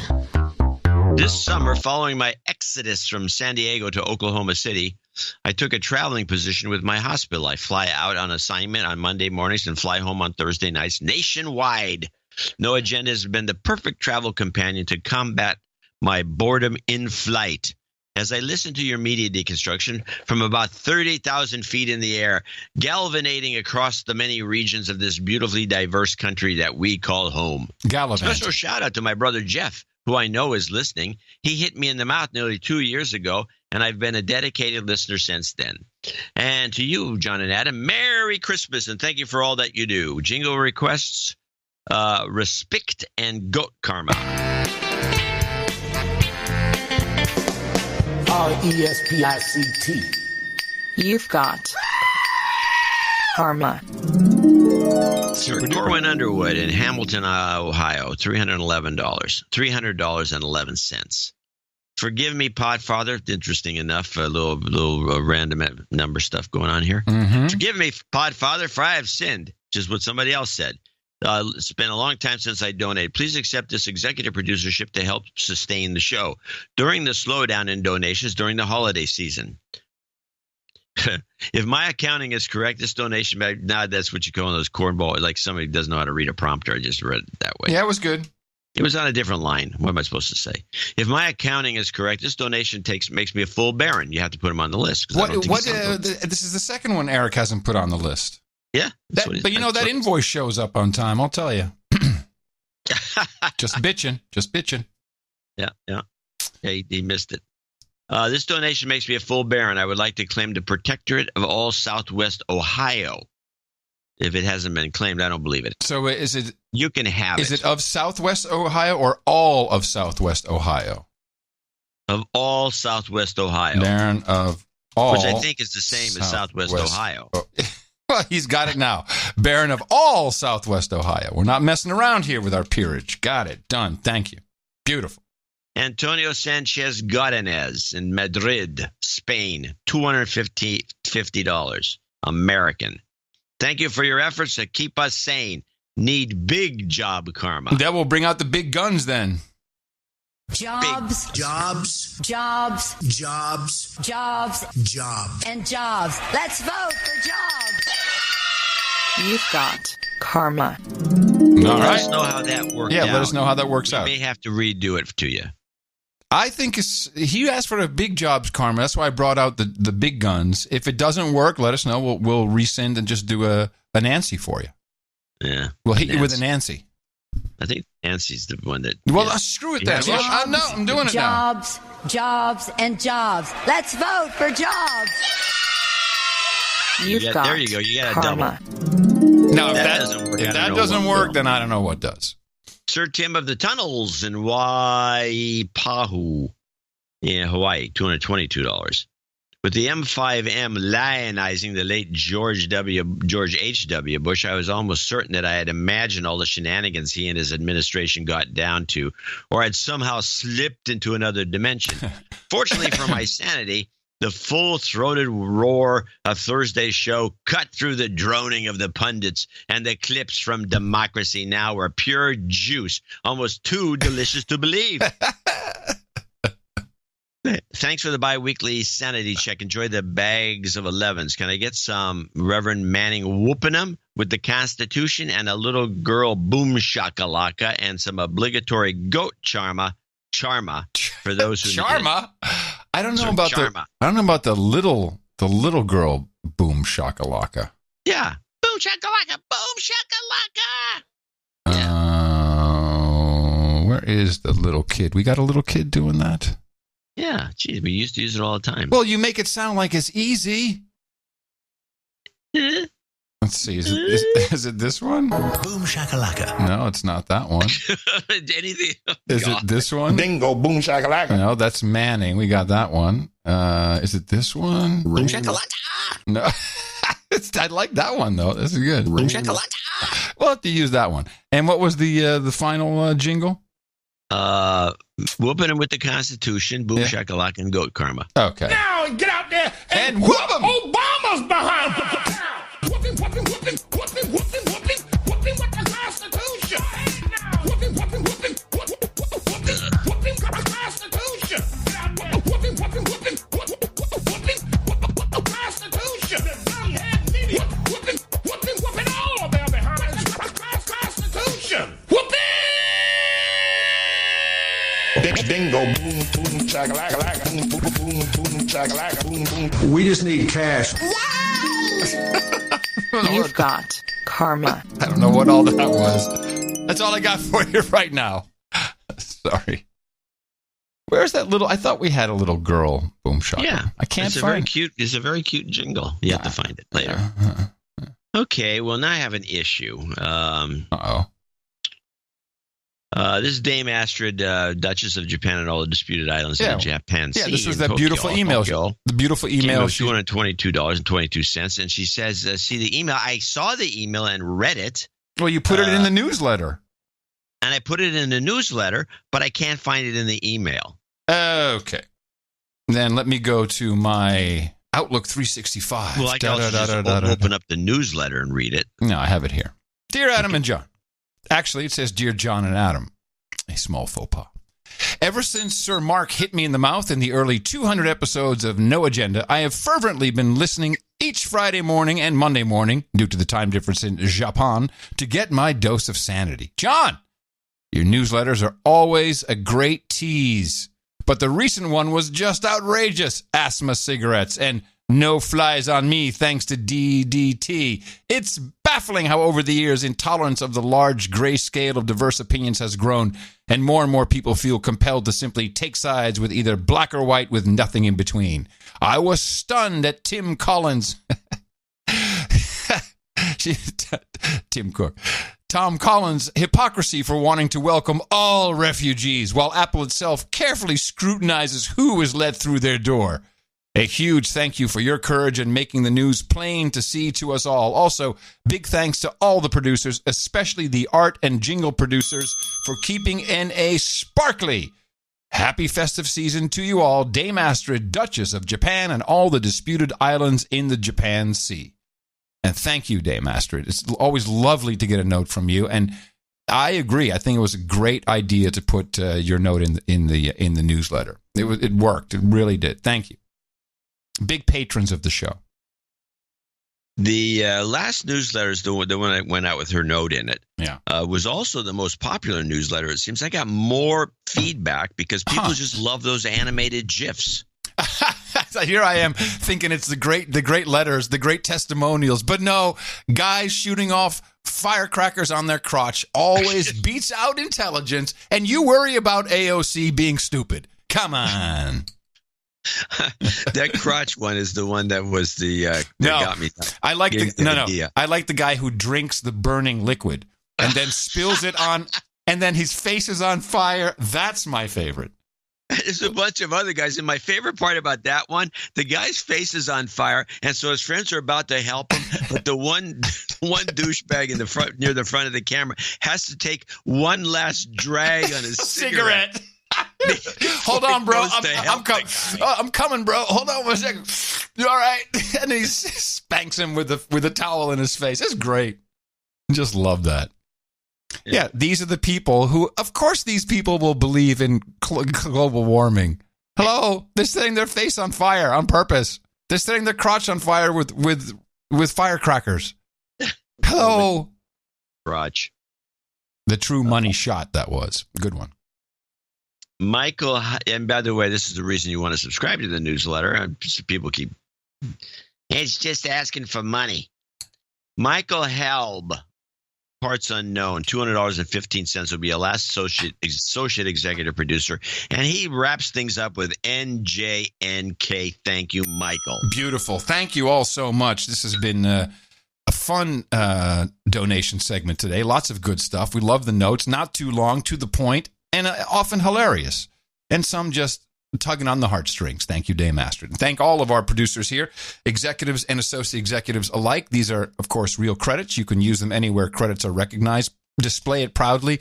You are now either an executive producer or associate executive producer of the No Agenda Show, episode 1093. And we will be thanking more people, $50 and above, in our second segment. And another show coming up for you on Thursday. Remember us at Dvorak.org/NA. You've got just about everything you need in your toolkit. Go out there and propagate our formula. Our formula is this.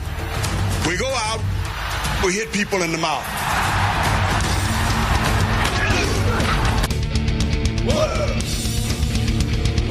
Bingo, boom, shakalaka. Shut up, slave. Shut up, slave. There's something I wanted to mention from the last show when we played that woman who, the faker that was talking about the babies and the incubators and all that. She got us into the Democracy Now! Clip, yes. She also had some stuff in there that should have been sending off alarms. You've been in the Middle East. I have. Have you ever noticed that when you're driving like through the desert or any area where in the Middle East, you're usually on a highway or some sort of a paved road? Yes, beautiful highways. In Iraq, they had the highway was 8 lanes, and you drove in the middle. Yeah, and it was same in Israel's that way. They're all these kind. She made it sound like they're driving in the sand. When you listen to that clip, because they got stuck. Because they got stuck a couple of times because they're driving not on a highway or road. They're driving literally in the sand, which was just to promote the idea that this is just a bunch of in sand. The sand. Yeah, of course. There's no cities. There's no roads. It's just sand. Yeah, man. Sand. You know, I caught The Intercepted. That's Jeremy Scahill. Does a podcast for The Intercept, that $250 million blog that Greg Greenwald, Don Raff, and Pierre Omidyar started. Yeah. And he did pretty much the same thing as Democracy Now! About Bush. He went really far, just yelling about and going into great detail of the horrors and the death and destruction that H.W. Bush had brought upon the world, the ruthlessness. And like, wow, this is another great example of someone not kowtowing to the normal M5M line. It turns out, you know where this guy came from? His first gig was interning for Amy at Democracy Now! Yeah. Pretty good. She always has him on, too. Pretty good. Yeah. I like this. It's a little cult. Oh, a little cult? Holy moly. Well, it's a little cult.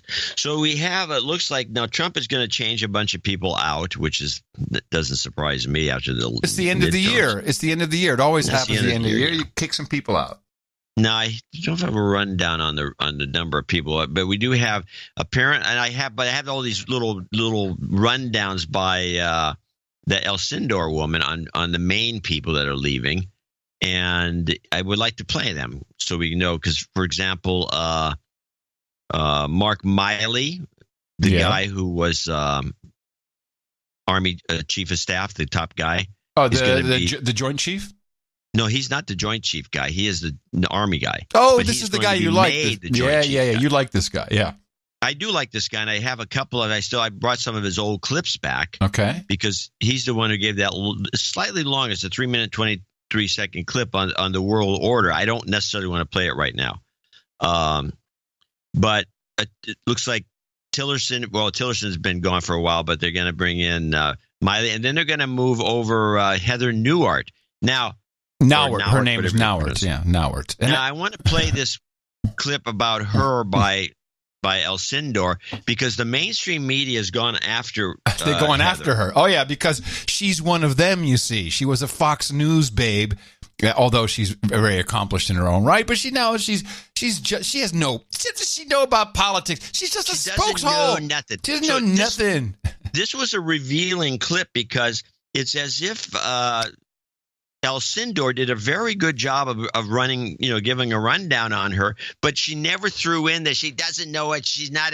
So Judy throws it in at the end, which makes me think that Judy's really the left winger there. And once Gwen Ifill left, Judy has become a kind of a nutball. Heather Nauert, she has been the spokesperson and Assistant Secretary of State. What do we know about her? I'm going to quickly walk you through her bio. She was spokesperson for the State Department. She was appointed by President Trump in April 2017. She was a former correspondent for Fox News and a correspondent for ABC News. So she's someone who has a lot of experience in journalism. I'm told today that President Trump appointed her because she's a good talker. She's someone who has defended this administration's foreign policy plans. The president said she's very smart, very quick.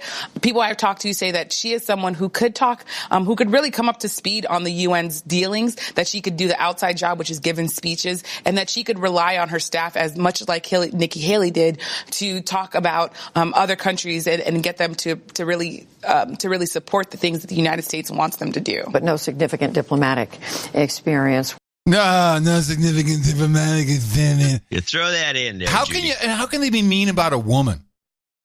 I mean, isn't this the intersectionality we want? Isn't this the diversity that we seek? I mean, let's see. She went to shitty schools. Arizona State. That's party school. Yep. That's where all the pretty girls Bachelor of Arts in Communications from Mount Vernon College for Women. A master's degree from Columbia. Let's see what she did. She did work at some pretty serious news organizations. ABC News. She contributed to ABC World News Tonight, Good Morning America, Nightline. She was nominated for an Emmy Award for her news prowess. What does she know? Stupid. What does she know about anything? No policy. It's the wrong person. It's exactly the right person. Everybody who's, all these jamokes who stand up there at the United Nations, it's all PR, everything they do. Every document the United Nations comes up with is just we agree and recognizing that. There's no binding things that come out of there except a veto once in a while on the War Committee. whatever the Security Council. Yeah, the War Council. But otherwise, it's totally, and she's going to reign supreme. You know what's going to happen? Just to be a dick about it, these old boys at the United Nations are like, finally, they sent us a cute one. After Samantha Power, and by the way, why is it predominantly women that we send there? Yeah, it's a good point. I mean, they've sent. It's been all women. There's been Hillary was there for a while. Let's see. Let's look. Nikki Haley, John Kerry, I think was there for a while. Let's look at the list. Almost all women. Let's look at the list. Haley, Michelle Sison, briefly. Samantha Power, Rosemary DiCarlo, Susan Rice. We have to go back to 2007. Who was this guy? Zalmay. Oh, Khalilzad. There's something about that. He made a hell of an impact. Yeah, really. Before that, there was just an acting guy. Then it was Bolton in 2005. Before that, Ann Patterson. Then we had Danforth. I'm going back in time. So really, you go back to you have to go back to 1993, where we find Madeleine Albright, who broke. Well, I guess she's the exception to the women's rule. Then. No, Jean Kirkpatrick. In 1981, and that was as it. The jet flies overhead. But the last 1, 2, 3, 4, 5, I think that it's time for a man. This is not diversity. I think it's time for a Chinese man from the United States, American Chinese. Come on. Why do you say that? Because we don't have the ethnic is all whites. No, Susan Rice is not white. Samantha Power's not white. She's a gray. She's a gray. She's a redhead. She's a gray. She's a gray. I thought she was reptilian, personally. She's a ginger. She doesn't count. I could. All right. So anyway, so the other guy they're putting in is this Miley character, who I like, as you say. Yeah. Let's do the rundown. This is the Miley rundown on PBS that El Sindor does. Milley, General Mark Milley, to be the next chairman of the Joint Chiefs. So this is someone else that I'm going to have to pull up a graphic for. He is a 4-star general and the Army Chief of Staff. He is a Special Forces officer. He was.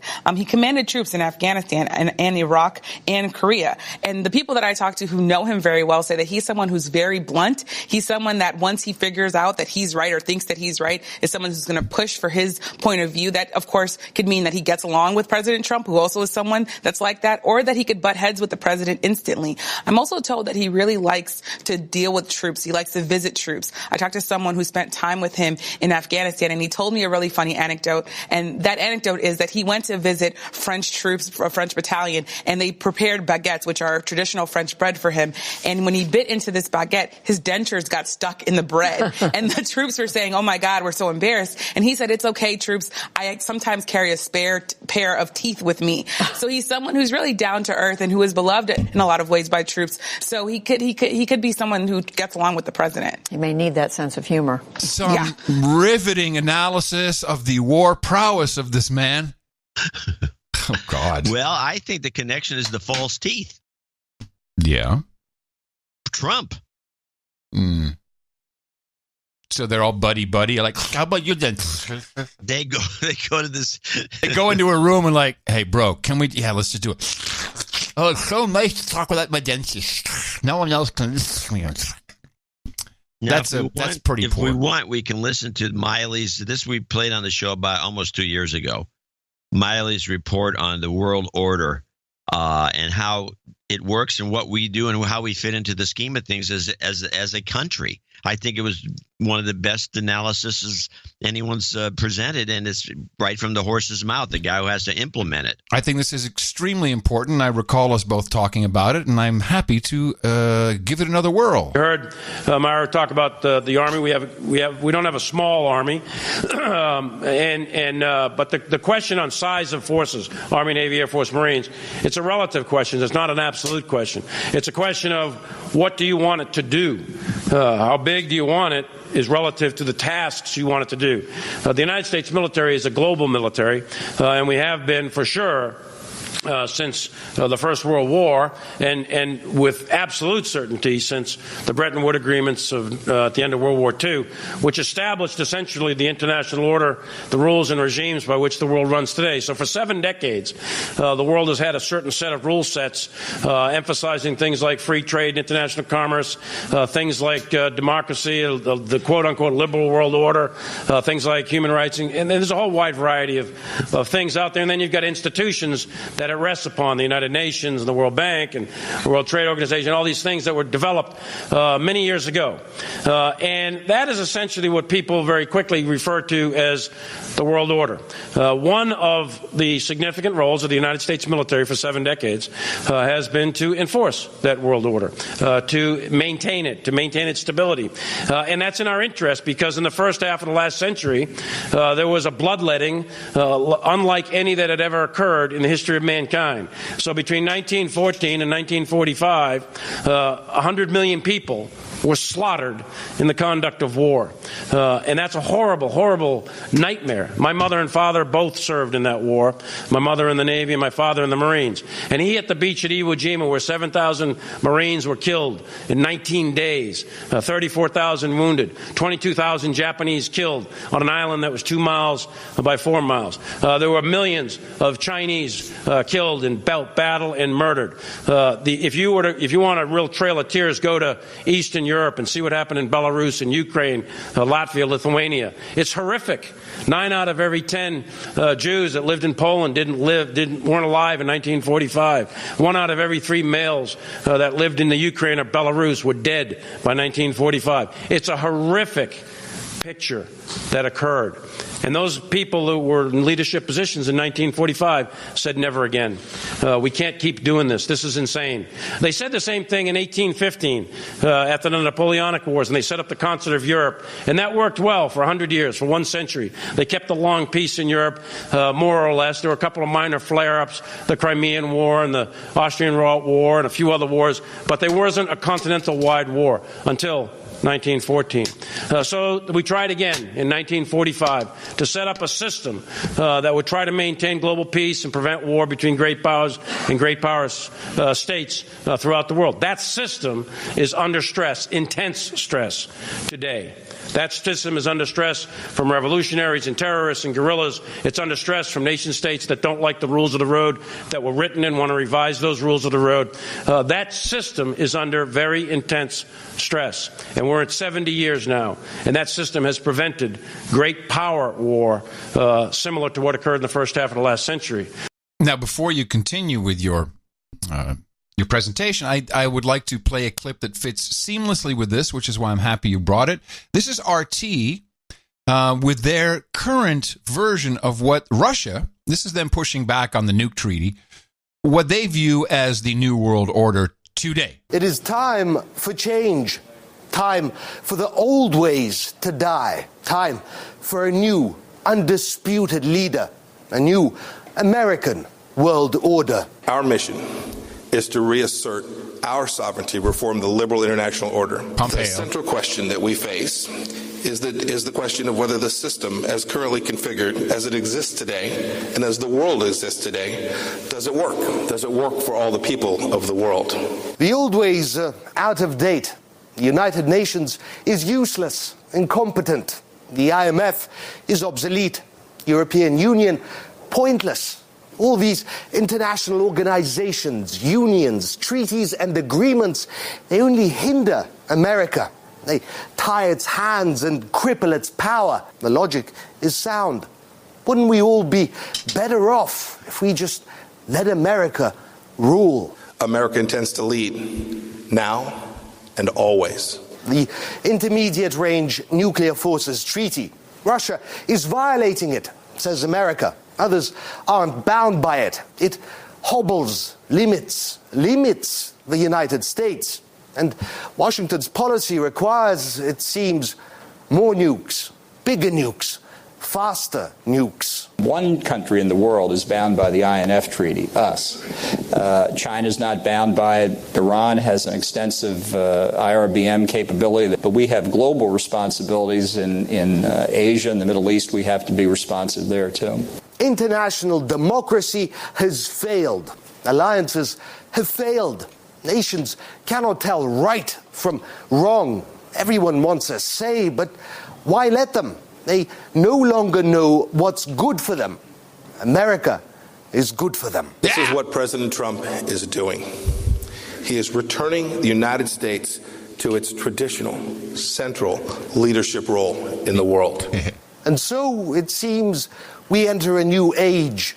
An age where might makes right, without all the fluff and lip service to partnerships and equality. The old world order is dead.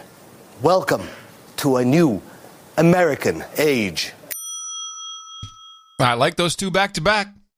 Well, what it shows is that there's a misunderstanding, because as Milley would say, it was all part of the post-World War II, Bretton Woods and other agreements that we were taking this role on. And all we're doing is just reiterating that, because it was actually, I think, somewhat weakened by Obama. Certainly weakened. We're putting the jackboot to the head is what we're doing. And so now we have to go strengthen it again, because again, it's like the idea is to keep from having 100 million people killed. Yeah, within just a decade or two, which was what's happened before. This is the nature of Europe in general. They want to fight each other. And I've always thought that the EU experiment was just going to enable that again. Well, anyway, he has a little bit of a finish on this. Part 2 doesn't say as much, but it's not a bad rap. Similar to what occurred in the first half of the last century. So the question is, how big an army do you want? How big a navy do you want? Well, how much do you want that system? How much do you value that system? Is that system worth preserving or not? Therein you get to the size and scope of your armies, navies, air forces, and marines. And, rightly or wrongly, fairly or unfairly, the role of the arbiter of that system has defaulted to the United States for 7 decades. There are other countries, 60 or 70 or so, that have allied themselves with their militaries to us, and they make significant contributions. But it is the United States that's been the leader with that system. So the status of the Army as part of the military force that works to help maintain the stability of the world, we're a global military and we're a global Army, and we've got right now today about 180,000 soldiers in the United States Army, active duty, reserve, and National Guard, deployed in about 140 countries around the world. Yes, we are number one.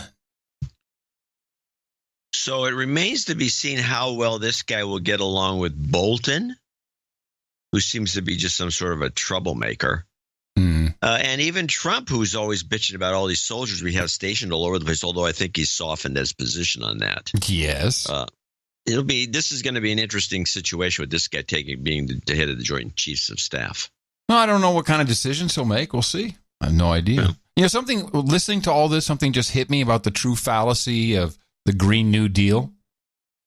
Because it just hit me. Here's so they are saying we're going to make the world, but certainly the United States, completely, we're going to take you off oil. So no more oil. And we're going to pay for that by printing money through the Federal Reserve. That's what they said. That's what she says in her Green New Deal. The problem is, if you get rid of all the oil, the dollar is no longer needed.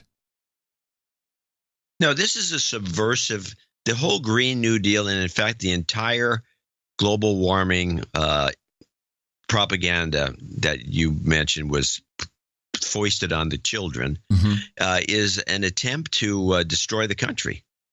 Because if she actually thinks she can pay for this by printing money for money that is no longer needed because oil is no longer in play. We would get that hyperinflation we're looking for. It would. The idea is to destroy Western civilization as we know it. Yes.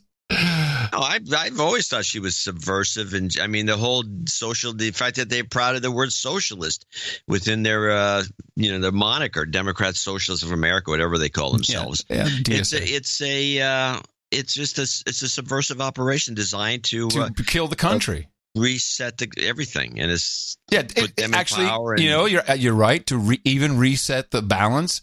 Everything these guys just said would be gone. It would be gone. We wouldn't be important, which I think is the plan. Don't be important. Or as the millennials say, important. Schwarzenegger was out there at was it Poland now? Where are they doing the new climate change thing? Poland, yeah. I think it's Poland. Some little burg in Poland, some small town. Yeah, he was out there talking. Yeah, what does he know? He knows a lot. No, you want to hear what he said, or do you want to continue with what you were doing? No, I want to hear what he said. Every time you talk about America, you're right when you say that our leadership in Washington is a little bit backwards. But you're wrong when you say that America dropped out of the Paris Agreement. Because if you look a little bit beyond Washington, you will see that it is the states and the cities, there's local governments that control 70% of our emissions. And you will see all the extraordinary work that is going on a state and city level in America. So the states and the cities are still in the Paris Agreement. Our financial institutions are in. Then pay up. Our academic institutions are still in. The governors and the mayors are still in. The United States is still in. And we're doing an extraordinary job there by staying in. Yes. We have a Meshuggah leader in Washington that is not in, that is out. But remember that America is more than just Washington or one leader. Yeah, good old Meshuggah. Yeah, he threw in a little Yiddish there for us. Well, the best quote he had was during the Q&A, and it's a little different audio, it's a different mic, but you'll hear what if he really could do what he wanted to do, he'd do this. I wish that I could be the Terminator in real life, to be able to travel back on time and to stop all fossil fuels when they were discovered. He's serious about it. We'd all be living in mud huts. Yeah. He wished he could stop all fossil fuels before they were discovered. Mm-hmm. Yeah. Wow. Yeah. Yeah. Yeah. Yeah. Yep. Well, what are you going to do? Carbon higher than ever. Here's a PBS report. Carbon higher than ever. Yes, this is a kind of an Agenda 2030 show. There is word that global carbon emissions have reached record new highs in 2018, rising the most in 7 years. An international scientific group, the Global Carbon Project, makes that projection based on figures from the U.S., China, Europe, and India. The findings mean some of the goals of the 2015 International Paris Climate Accord may be nearly out of reach. We're not going to make it. It's out of reach. So out of reach. We're going to see what happens. We're going to die. Well, maybe it improve things. That comes never, ever anything good comes of anything. You know, Sir Gene, I had lunch with him and Dan Benjamin on Friday. Oh, an interesting little lunch. Yeah, and he had his producer with him. Dan does all the production for his network there.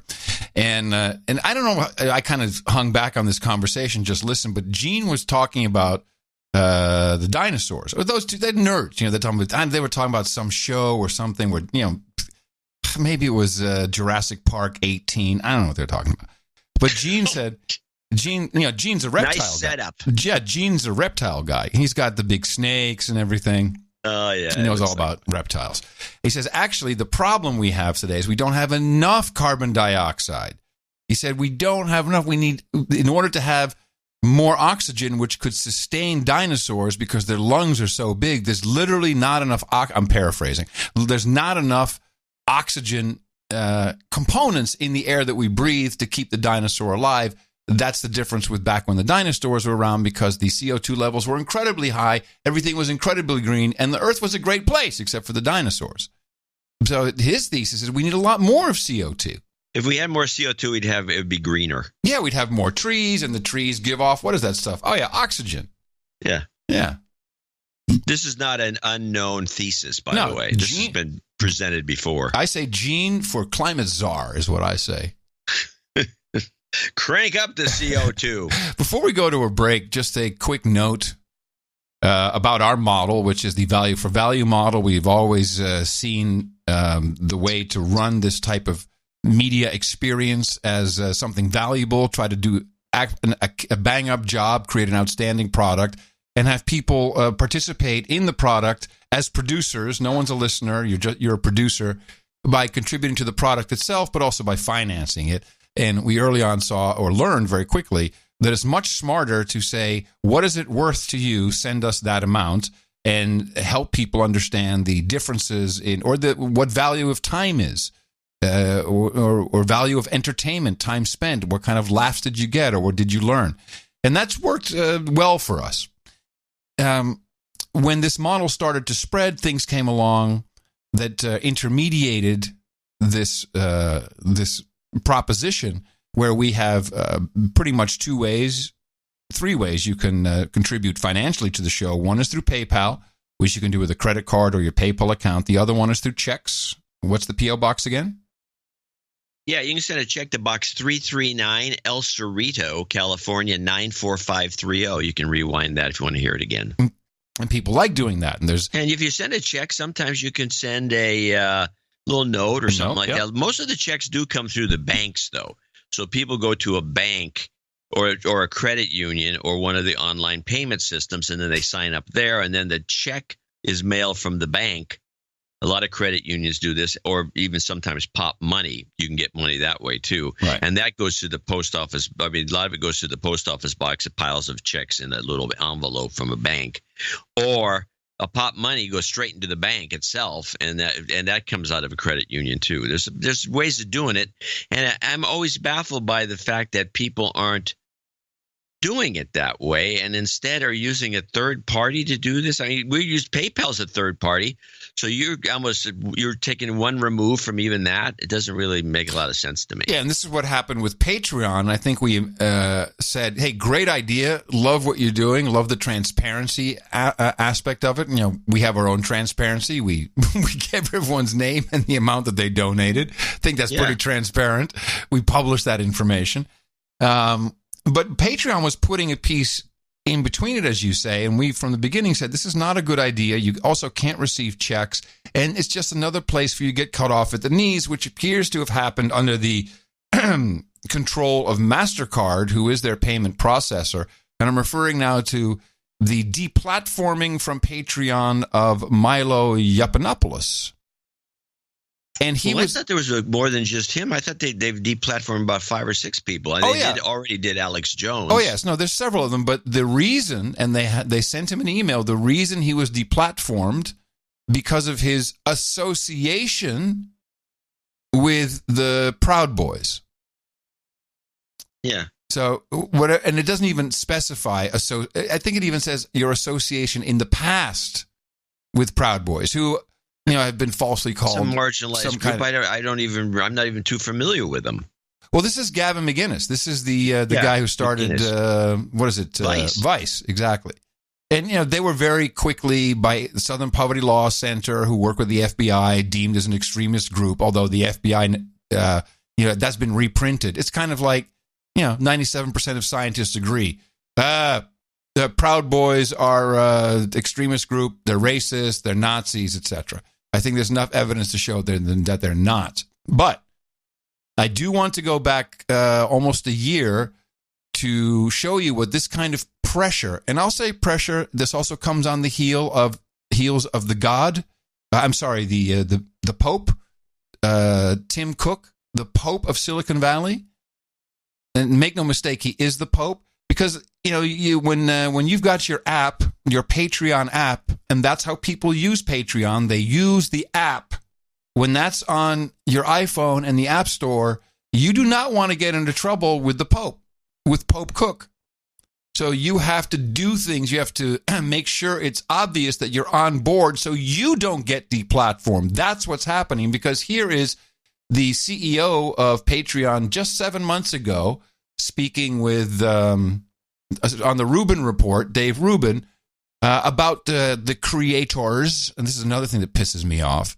What is this creators business? Yes, our creators on the platform. It's to F off with your creators. I mean, that's what is a creator? Yeah, creator. Right. It's a horrible moniker. Anyway, they had nothing to worry about just 7 months ago. Do you not at all? Because there were a couple of pretty terrible articles written about me that talked about Patreon as well. Mother Jones wrote a really awful libelous piece about me, further to the right than Breitbart or something, or Spiegel. And they, by the way, in both the cases, mentioned Patreon. Yeah. So you're saying that stuff has nothing to do, whether it gets across your desk or not, has nothing to do with any of it? That's not in our content policy. Like what one particular paper says about a person or someone's opinion about a person, not in our content policy. You can't scale a system based on other people's opinions about people on your platform. That would be ineffective and just bad content policy. So no, I don't care who says what about you or anyone else.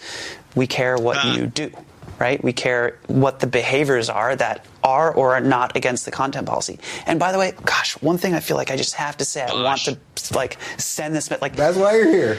Bring it. Most creators watching this, you just don't have to worry about this shit. You just don't have to worry about it. People like you and most people who are engaging in healthy dialogue and talking about tough issues, this is just not something that concerns most creators. And it kills me a little bit that there's this fear. One of the things Sam Harris said in the podcast where he talked about leaving Patreon was there's this wave of deplatformings. And it kills me that there's that fear there, and it doesn't have to be there for most creators. Okay, creators, nothing to be afraid of, creators. Gosh. Gosh. We need to bring Gosh back. It's so cute, Gosh. Oh, gosh golly. Gosh golly gee. Oh, gosh. Yeah. Well, if you recall, when Patreon was first introduced to the scene, we had a lot of people of our producers on our of our show saying, well, I don't know why you're using PayPal. I don't know why you're doing this. You could use Patreon. You should use Patreon. You should use Patreon. And, even though people like Jen Briney, who knows how to do all this without Patreon, she even did Patreon as an additional, and you could see it as, doing some additional thing. You put Patreon on there too, but we were against it because it was PayPal has deplatformed people too, and that's always a risk. But this is but Patreon's got seems to have more common sense about it. It's about them making money, and it's not about a lot of other stuff. And it's not this middleman who probably does a lot of the business through Patreon too. So why would you use a middleman like this? And then you're at their beck. And we looked at the terms of service. Yeah. And there was a lot of stuff in there that we didn't like. There's nothing like that with PayPal. There's no terms of service about what we do. There is one thing you can't do. What? You can't disparage PayPal. Oh, yes. PayPal does have a non-disparagement clause, which is fairly recent. Yeah. But you cannot say shit about PayPal. So we actually don't disparage PayPal, but I don't see any reason to disparage them anyway because we've had nothing but good luck with them, even though others have some complaints. But it's beside the point. Patreon is introduced as a system that takes it just doesn't make any sense to me. I would much rather encourage people sending checks. Yes. Yeah. Where there's no, the bank takes their, a little transfer transaction fees. But Patreon does this, and then they have control of your operation. We have with PayPal and MailChimp, which is another operation that's deplatform people. But we have the mailing lists. Every customer who's ever paid us through PayPal, I have their email and their home address. And I can get all that information. What do I get from Patreon? It's just I never liked the idea of this operation. No, and I don't see what it does that you can't do yourself. And that's part of it. It's just laziness. I think this is lazy. And here's the other thing. Let me give you this. This is one of the reasons I really like PayPal. If you've noticed, anyone who gets the newsletter will notice this. We have these offers that change. And I change the offers like constantly. And it's a matter of it's not even coding. It's PayPal does all this work to create new buttons. And so I have probably 4 pages of, I think there's 100. I think we've got 400 different offers over the years. Some of them are long gone and we don't use them anymore, but they're still there. And you can keep creating new ideas. And, let's do a special because we have show 1100 coming up, which will be our first show of the year 2019. Will be show 1100. And I can do a whole series of special offers. And Patreon doesn't give you any of that. Here's your goal. Here, give us some money. I mean, it's just so simplistic. Thank you. You cannot leverage anything with Patreon. I really don't like the way they set up. It just doesn't make any sense if you're into marketing in the least. It's just why don't you just throw away half your income because that's what you're doing when you're using an operation. That's exactly right. It's exactly right. And again, I'm going to say that this deplatforming, ever since Pope Cook came out and said, it's us, we're making technology only useful for good. That was the moment. And of course, they were also the first ones to deplatform Alex Jones. Everybody went after that is because they hold immense power with their app store. It is because all the journos have iPhones, all the elites have iPhones, and you do not want to be deplatformed. So if you're promoting a guy who was associated with the Proud Boys and you've already been deplatformed from someplace once and you're on Patreon, this guy's thinking, holy crap, we got to get him and anybody else off because otherwise the Pope will take us off the App Store. It's a cascade of deplatforming.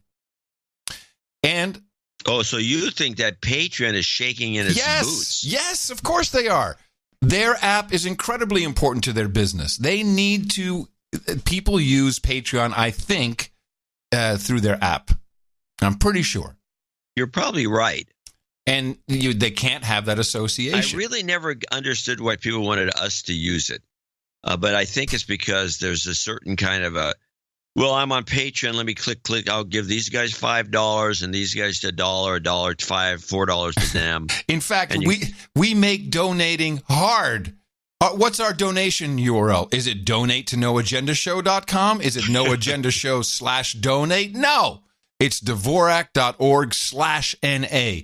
It's the stupidest marketing move we've ever made. But once we have a jingle. We have a jingle. Dvorak.org/NA. Now, before I go into the break, I did want to read this quick note from Miranda regarding Tim Cook, Pope Cook. I have 2 degrees in English and writing. I just wanted to comment on the Deus Ex Machina explanation by Tim Cook. Now, this was his, the machine. We built the machine, and we are the God in the machine. We, all of us, Silicon Valley, we are the gods. I am the Pope of Hellfire. We're going to get a literary definition, which is more accurate. Much more accurate. Deus Ex Machina. To clarify, the machines functioned to bring the gods, as characters, to the stage at the end of the play to rescue the protagonist of the play.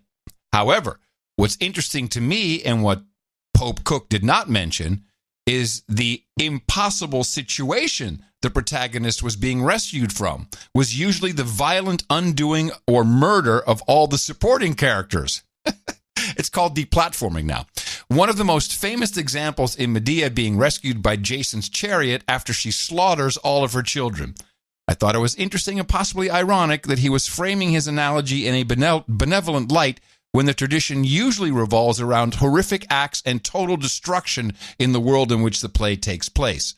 So, will Apple be ultimately resolved from their sins? Think about it.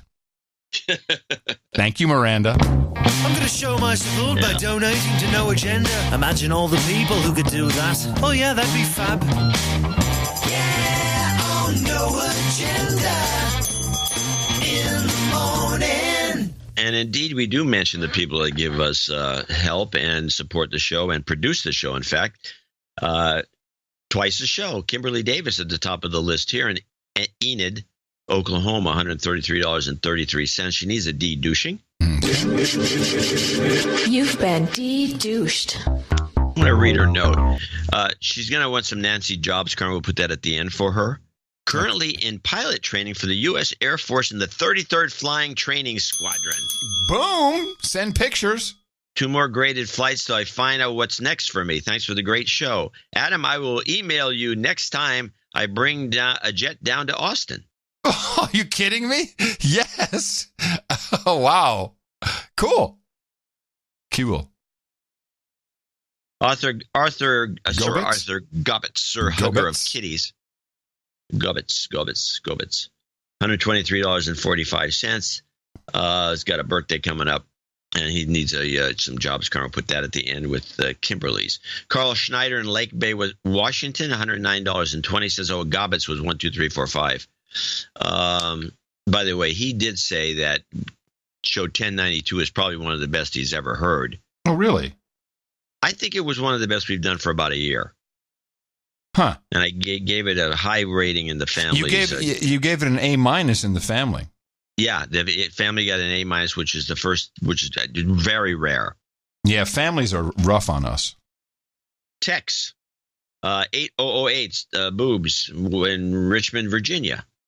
Nice little town. Baron Mark Tanner came in twice. First time with 6789. He's in Whittier, California. He'll come in again with lesser amounts. I don't know why he did this. Brian Pearson, 6666. Sir Craig Porter, 6006 in Council Bluffs, Iowa. He says, little boob donation for you guys for having FPS Russia on the Darwin GIF section. Oh, right. Okay. What's that? It was one of the GIFs that was on the newsletter. John Fitzpatrick in Heber Springs, Arkansas. Go Chiefs. Ben said, good luck. Ben Klinger in Toledo, Ohio, 60. David Galloway, 5510 in Flower Mound, Texas. Chris Kincaid, 5510. Sir Greg of Parts Unknown, double nickels on the dime, also 5510. Sir Austin of the Snowy Cascades in Sammamish, Washington. A little jobs coming for his wife, Laura, coming up. Mm-hmm. Sir Up in Seattle, Washington, 5133. Baron Mark Tanner again, 5111. Edward Gartland in Mendon, New York. And he needs some health karma for Dash. All right. Apparently, or he said it worked. He sent a nice little note. Yes, Drew thank Mochak. You in El Cerrito, 50. These are all $50 donors, name and location. This is a short list, by the way. Drew Mochak in El Cerrito, Dan Doring, parts unknown, Jonathan Meyer in Xenia, Ohio, Sir Edward Mazurek in Memphis, Tennessee, Joseph Pumphrey in Brandon, Mississippi, Heather Rodriguez in Stockton, California, Matthew Byington, parts unknown, Tony Smith in Fort Worth, Larry Hay in Mooresville, North Carolina, Sir Brett Farrell in Oklahoma City, Jason DeLuzio in Chatsford, Pennsylvania, Kyle Meyer in Atlanta, Georgia, and last but not least, Sir Alan Bean, who will be listed today because he's now become a Viscount. Hey, that's right. It's on the list. Which is beyond Baron. It's heading to a Duke. On his way. I Fantastic. want to thank all these folks for helping us produce show 1093. Something was posted on Twitter the other day, just to give you an idea of who some of the people are that support this program. Nussbaum. Nussbaum is what? Is he Grand Duke? No, he's an Archduke. Archduke, that's right, Archduke. He posted a piece of a military award, from a naval award he received. Yeah? Did you see this thing? No, I missed it. Electronics Warfare Technician First Class Surface Warfare Aviation Warfare Thomas R. Nussbaum, United States Navy. He received this citation this award for professional achievement in the superior performance of duties while serving as Information Warfare Watch Officer and Information Warfare Planner assigned to Commander, Carrier Group 2 from June 2002 to May 2003. Petty Officer Nussbaum spearheaded the Commander Task Force 60 Psychological Operations Program. He fabricated a PSYOP interface box which provided the U.S. Navy with its first organic PSYOP radio delivery capability. Are you kidding me? These are the people that support and produce this show. Yeah. And he got an award for his outstanding. I didn't read the whole thing, for his outstanding work as a psychological warfare officer. That's why they love the show, because we know all about this stuff.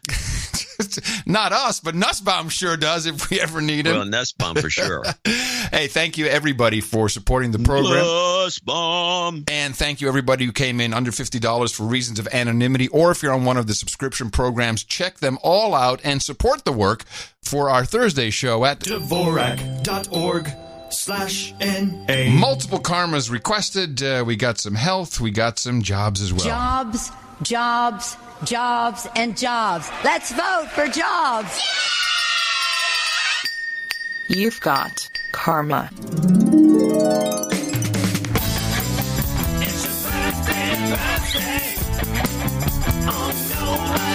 And today being the 9th of December 2018, winding down the year with the birthdays for today. Lisa Long says happy birthday to her husband, Sir Daniel Huckstein.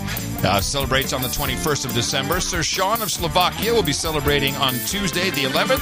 And finally, Sir Arthur Gobet, Sir Hugger of Kitties, protector of the Groninger gas fields, Baron van Slochteren to Huizinge, 48 years old on December 12th. Happy birthday from everybody here at the best podcast in the universe.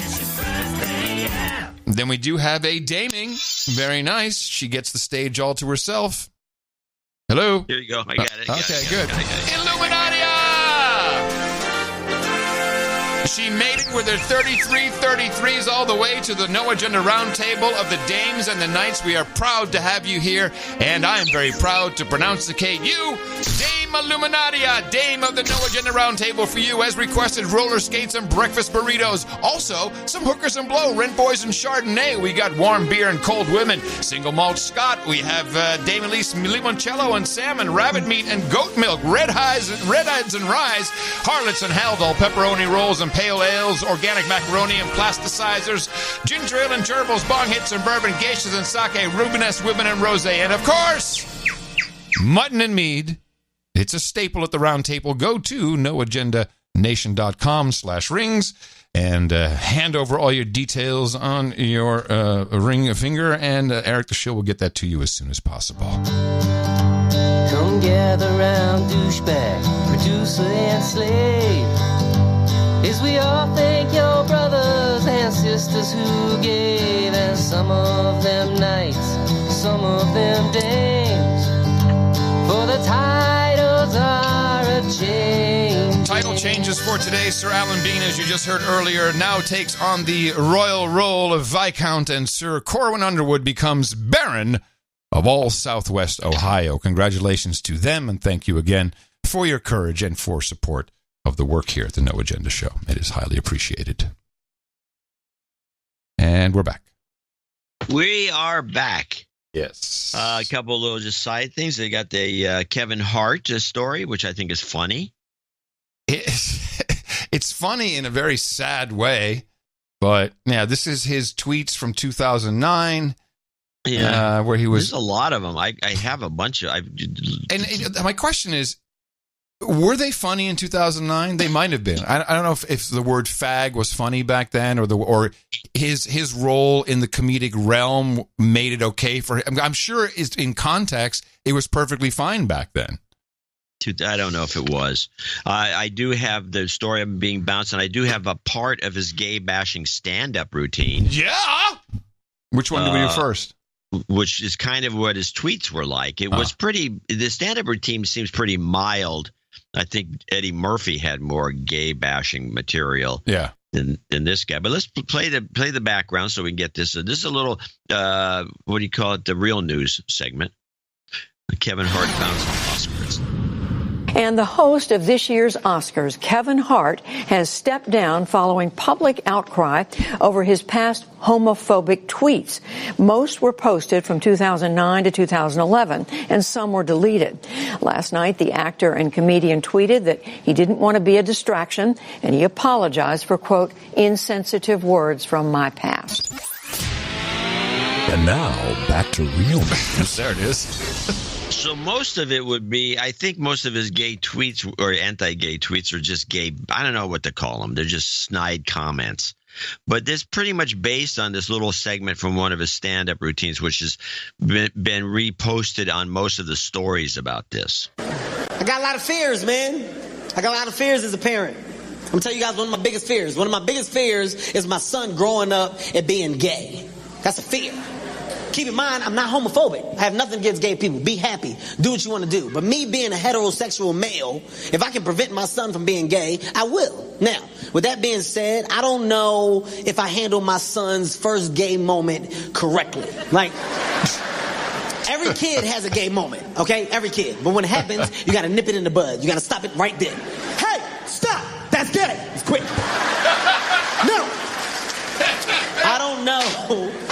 I don't know if I handle my son's situation right, okay? He's at a birthday party, right? My son had a birthday party. He's playing. You know when kids play, they just play. You don't know what they're doing, but they're having a good time. They're just doing a bunch of stuff, right? They're moving around. I said, okay, he's good. I finished talking. I turned back around to check on my son again. A little boy was grinding on my son's ass. He was like this. I didn't know what to do. I panicked. I knocked them both down. Hey, what's going on here? What kind of party is this? Huh? What kind of party is this? What's going on here? This lady came out. She's like, what are you doing? They kids. Let them play. I said, well, you show me another kid getting fucked in the ass and I'll calm down. My son had on corduroys. That's why I had an attitude. Because I didn't see it. I heard it. All I heard was... I said, who the hell is playing cards? What is that? Is somebody shuffling cards? They're too young for spades here. The thing that pissed me off, here's what pissed me off, man. I was eating a buffalo wing when it happened. I should have dropped the wing and ran over there, but I licked my fingers first. I didn't mean it. I said, hey, boy. The black in me came out. Okay. Now contrast that. Just stay in that moment.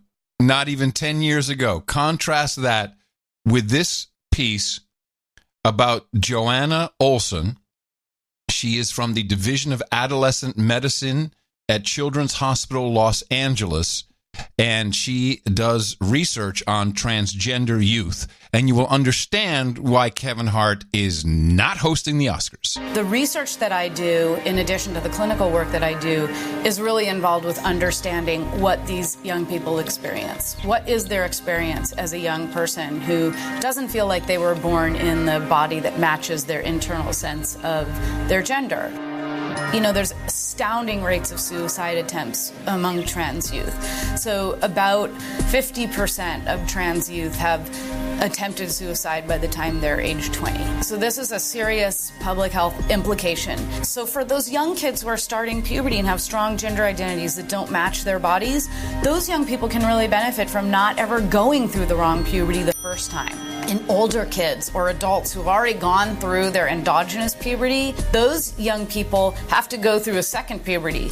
Well, we don't even like going through one puberty. Frankly, nobody really likes it the first time. So it's very hard for them. It's much easier if we can halt their puberty early on in the process and let them be suspended for a little bit and then put them through the right puberty that corresponds to their brain. Puberty. This is what we do over in our program. If we get kids early enough in the process, we put them on puberty blockers or medications that actually keep their body from progressing through that wrong puberty. They come in older, they may be appropriate patients to go on to hormones that will allow them to either feminize or masculinize their body, which gives them a body that's much closer to their internal gender identity. And so I'm really hoping that people understand this lives in the medical world. It necessitates for some people medical intervention, and that's really important. And it has to stop being a political and religious issue, a mental health issue. The mental health piece of it comes from the way that the outside world responds to these young people, and adults as well, but because I work with young people, that's who I understand, and I understand the experiences and the trauma that they undergo because they don't have an aligned gender identity in the rest of their body. So without judging... Oh, my God. Without judging either one, I just want to show the contrast between 10 years ago, Kevin Hart making that's a skit. It's a written bit. Shtick. Shtick. No, it's not a shtick, and it's a skit. And tweeting about that at the same time, and it was clearly okay. It was okay from Kevin at the time. It was okay with Twitter at the time. And now you see what is happening. Oh, by the way, it's nothing. The mental issues, it all only comes after the fact.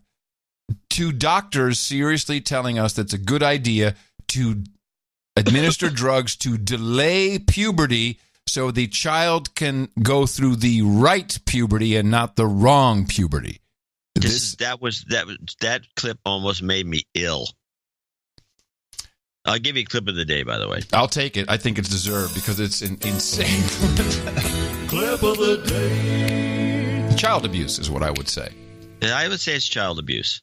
And it also contradicts the idea that we're all kind of the same. It doesn't make any difference if you're a man or a woman. We're all equal. So egalitarians would say, what difference does it make? What's the point of stopping the natural process and just letting that go through? Because at the end of the day, we're pretty much all the same, and we just live with their personality quirks. That's what we're supposed. That's what we're told. Yeah, that's what we're supposed to believe. Yes. Yeah, well, that's kind of a change now. Yes. I'm telling you, it's just an attempt. It's just more deballing of the male. And, Amsterdam is seriously considering canceling the gay canal pride parade. Why? Yeah, the gay pride canal parade, which is a big deal. Yeah, why? Yeah. Well, remember, these are the people who removed the I Amsterdam sign. Well, it's getting a little out of hand. It's a little too much for the city. I think it's the gays. I think that there's something about the particularly white gay males that are no longer fitting in the LGBTQIAAPK equation. I think they're starting to be shunned. Yeah. Yeah, you've pointed this out before. Yeah. This is like a kind of a subtext of the gay non-community. Yes, the actual the OG gays, the original gays, the gay guys, because women gays were called lesbians. I don't know, whatever you're called, doesn't matter. I'm just saying they're being singled out. They're getting in trouble, taking away that party.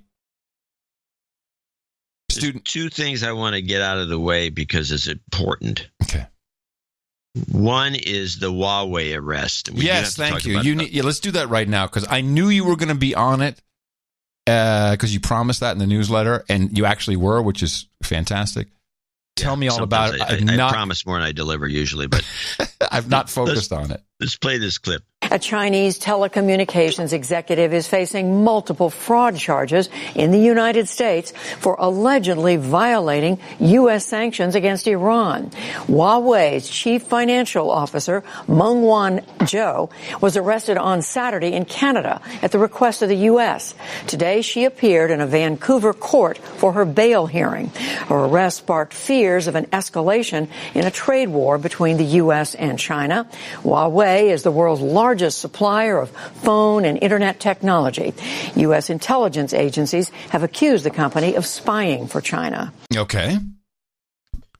I believe this was done by the deep state and against Trump's wishes. It's interesting you say that. That's exactly the first thing I thought, is this is to muck up whatever Trump is trying to do with China. Yeah. And this is the daughter of the founder of the company. I mean, there's all kinds of dimensions to it. And now you start hearing from the mainstream media, oh, she can get life in prison. She's not going to get a day in prison. She's going to get, or they may fine the company. But this is just an attempt to embarrass the administration. I'm convinced. I agree with you. I totally agree. I think that's exactly what happened. And it has to do with her involvement in an operation in 2009, I believe. She's not even involved with anymore. This is something of a scam. But we'll see. I mean, nobody likes Huawei. So let's start with that premise. So there's that element. Nobody likes Huawei. They are considered dirty players in the telecom business. Their whole idea is, and I've been told this by people who have worked there. I got the same story in Brazil from somebody who worked there. I got the story in Europe from somebody who worked. I got the story here.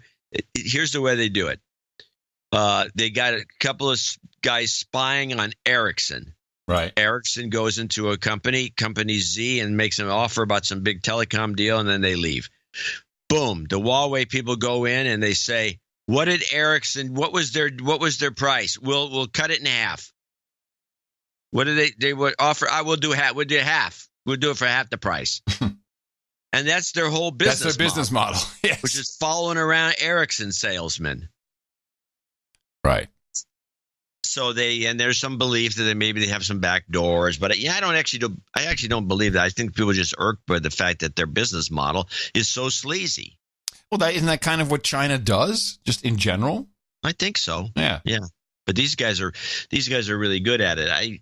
I ran into them once at a trade show way when they were half away. They were right at the beginning, and they were creepy. It was a creepy operation. They were always secretive. They wouldn't talk. They didn't like talking to the news media. It's like they were doing something wrong.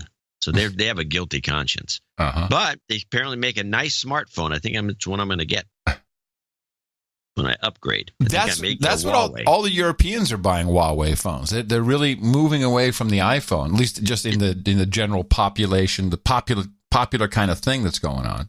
Yeah, well, it's a nice phone. Especially, they got some nice colors of the cases. It's a really pretty phone. It's very metallic. It's modern looking. It has it's pretty close to the Google model for the Android. It doesn't have all the extra features that kind of muck it up the way Samsung does it. So I don't know. Just thinking about it. But that's the Huawei story. So I don't know where this is going, but I will follow it. Okay, excellent. Also, another story that got my attention is the Don Hewitt is now a creep CBS story that was presented to us by NBC. CBS, as far as I know, did not play this story. Sexual misconduct and secrecy at CBS News, this time involving the late Don Hewitt, the man behind 60 Minutes. NBC's Ann Thompson has the details. Don Hewitt created 60 Minutes. Good evening. Over 36 years building a legacy of journalistic excellence, ratings dominance, and now allegedly sexual harassment. The New York Times reporting in the 90s, CBS settled with a female employee who claimed Hewitt sexually assaulted her several times and ruined her career. This according to a draft investigative report looking into CBS's culture. The original settlement, reports the paper, was for $450,000. It's been amended 6 times and now exceeds $5 million, plus $75,000 a year. Wow. Hewitt died in 2009. Why is CBS still paying this money? Clearly, CBS still wants to keep this woman quiet, and the payments that they've agreed to stretch until the end of her life. CBS had no response. Holy crap. Investigators reportedly say the misconduct of Hewitt's successor, Jeff Fager, was less severe. Fager was fired after sending a threatening text message to a CBS News reporter covering allegations against him. According to the Times, investigators say the firing was justified.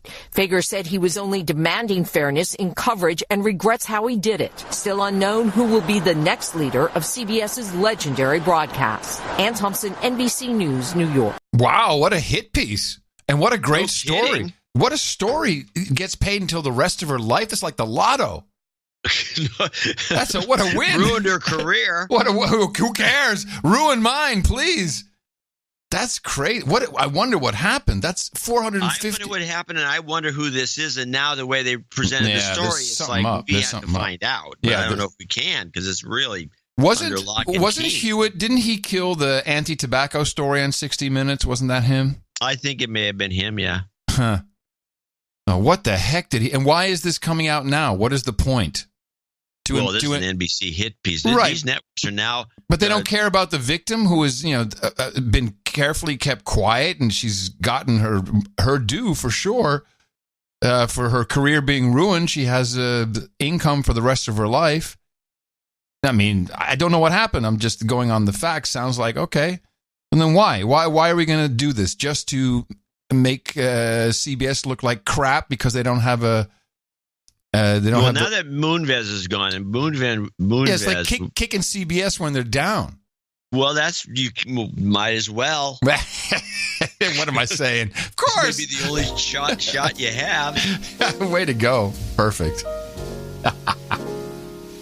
Oh yes, it's so great knowing that neither of us will ever be pulled into one of those scandals. That much I know. No, we haven't. Yeah, we're not lightweights, but to say the least, by that comparison. Oh boy! All right, we got some of these end of show mixes are getting long, so I only have one longer one. But I've got to thank Sir Chris. I got to thank Secret Agent Paul. What else do I have in here? Let's see, do we have there's just too many people to thank who do these mixes. I got to put them all in the credits, but they are appreciated. We're starting to get a little Christmassy, and so we always appreciate sharing some of the cheer. And I'm coming to you from downtown Austin, Texas. This is the capital of the Drone Star State in the FEMA Region number 6 in the governmental maps in the 5x9 Cludio in the common law condo. In the morning, everybody. I'm Adam Curry. And from northern Silicon Valley, where I will mention, because I forgot to earlier, that the Zephyr today was right on time at 9:15. I'm John C. Dvorak. We return on Sunday right here on No Agenda. Until then, adios, mofos.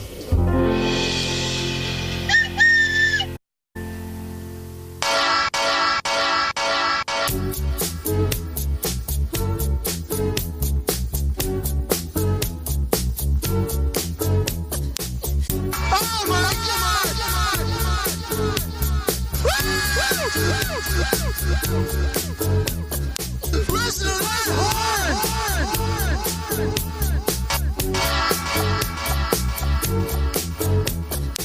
Oh my God!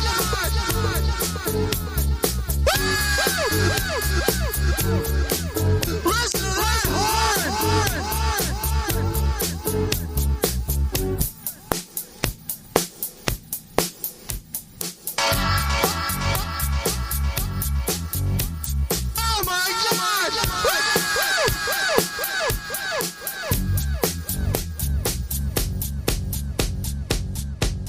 horn! Listen to that horn! Put another prawn on the barbie. No one in Australia calls them shrimp. And no one here drinks that Foster's lager. But everybody knows it tastes like shit. But we'll spread the rumours of our giant spiders. Koalas drop from trees to eat your flesh. And all the killers, snakes and crocs and dingoes. and other horrible ways you'll meet your death. Like die of thirst way out there in the desert. After your camper van has broken down, get eaten by a shark off the beach at Bondi, or dragged out in a rip and simply drown. Have the boat drive off when you're out a snorkeling. Get lyssa virus from a rabid bat. So put another prawn on the barbie. Don't hitch a ride with that bloke Ivan Milat. They should get very, very nervous. I would think that would be worrisome to any White House. On the broadcast, it says where my dog's at. No, it doesn't say that. But what it does say... Any collusion? Trump Tower Moscow wasn't some tiddlywinks deal. That facts matter. Question about whether or not dangling a partner can actually qualify as a form of obstruction of justice. Any collusion? Yes or no? John? Absolutely, yes. Nancy? Absolutely, yes. Donald Trump is talking to Michael Cohen about reaching out to the Russian government? Look, I watch Rachel Maddow. I get it. I know there are a lot of Russians and Russian people in emails, but like... And oh, wait, there's more. Any collusion? Neil Katyal? 100%. And the ongoing probe of potential collusion with Russia. It's very clear that they want to send a clear message. We've got all our experts back for this.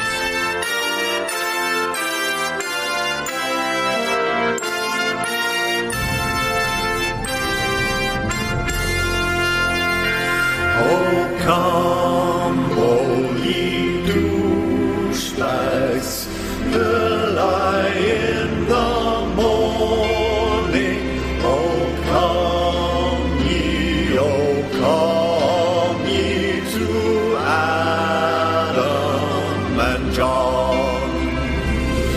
Keep all your blankets and your water. Just send us your cash. Just send us your cash. Just send us your cash to the No Agenda Show. Now, children, it's time to toddle off to bed. But before you go, fire up your favourite browser. Surf to Dvorak.org/NA.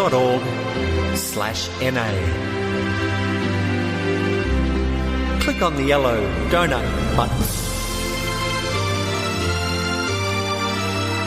Click on the PayPal button.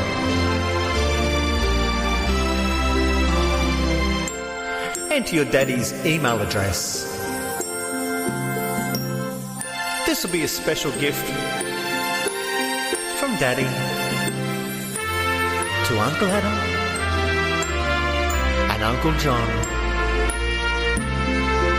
Daddy will appreciate it. Oh, come, all ye douchebags, lie in the morning. Oh, come ye, to Adam and John. Keep all your blankets and your water too. Just send us your cash. Just send us your cash. Just send us your cash to the No Agenda Show.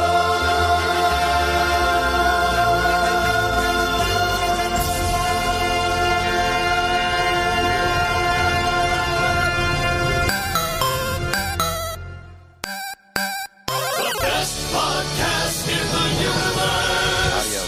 Mofo. Dvorak.org/NA.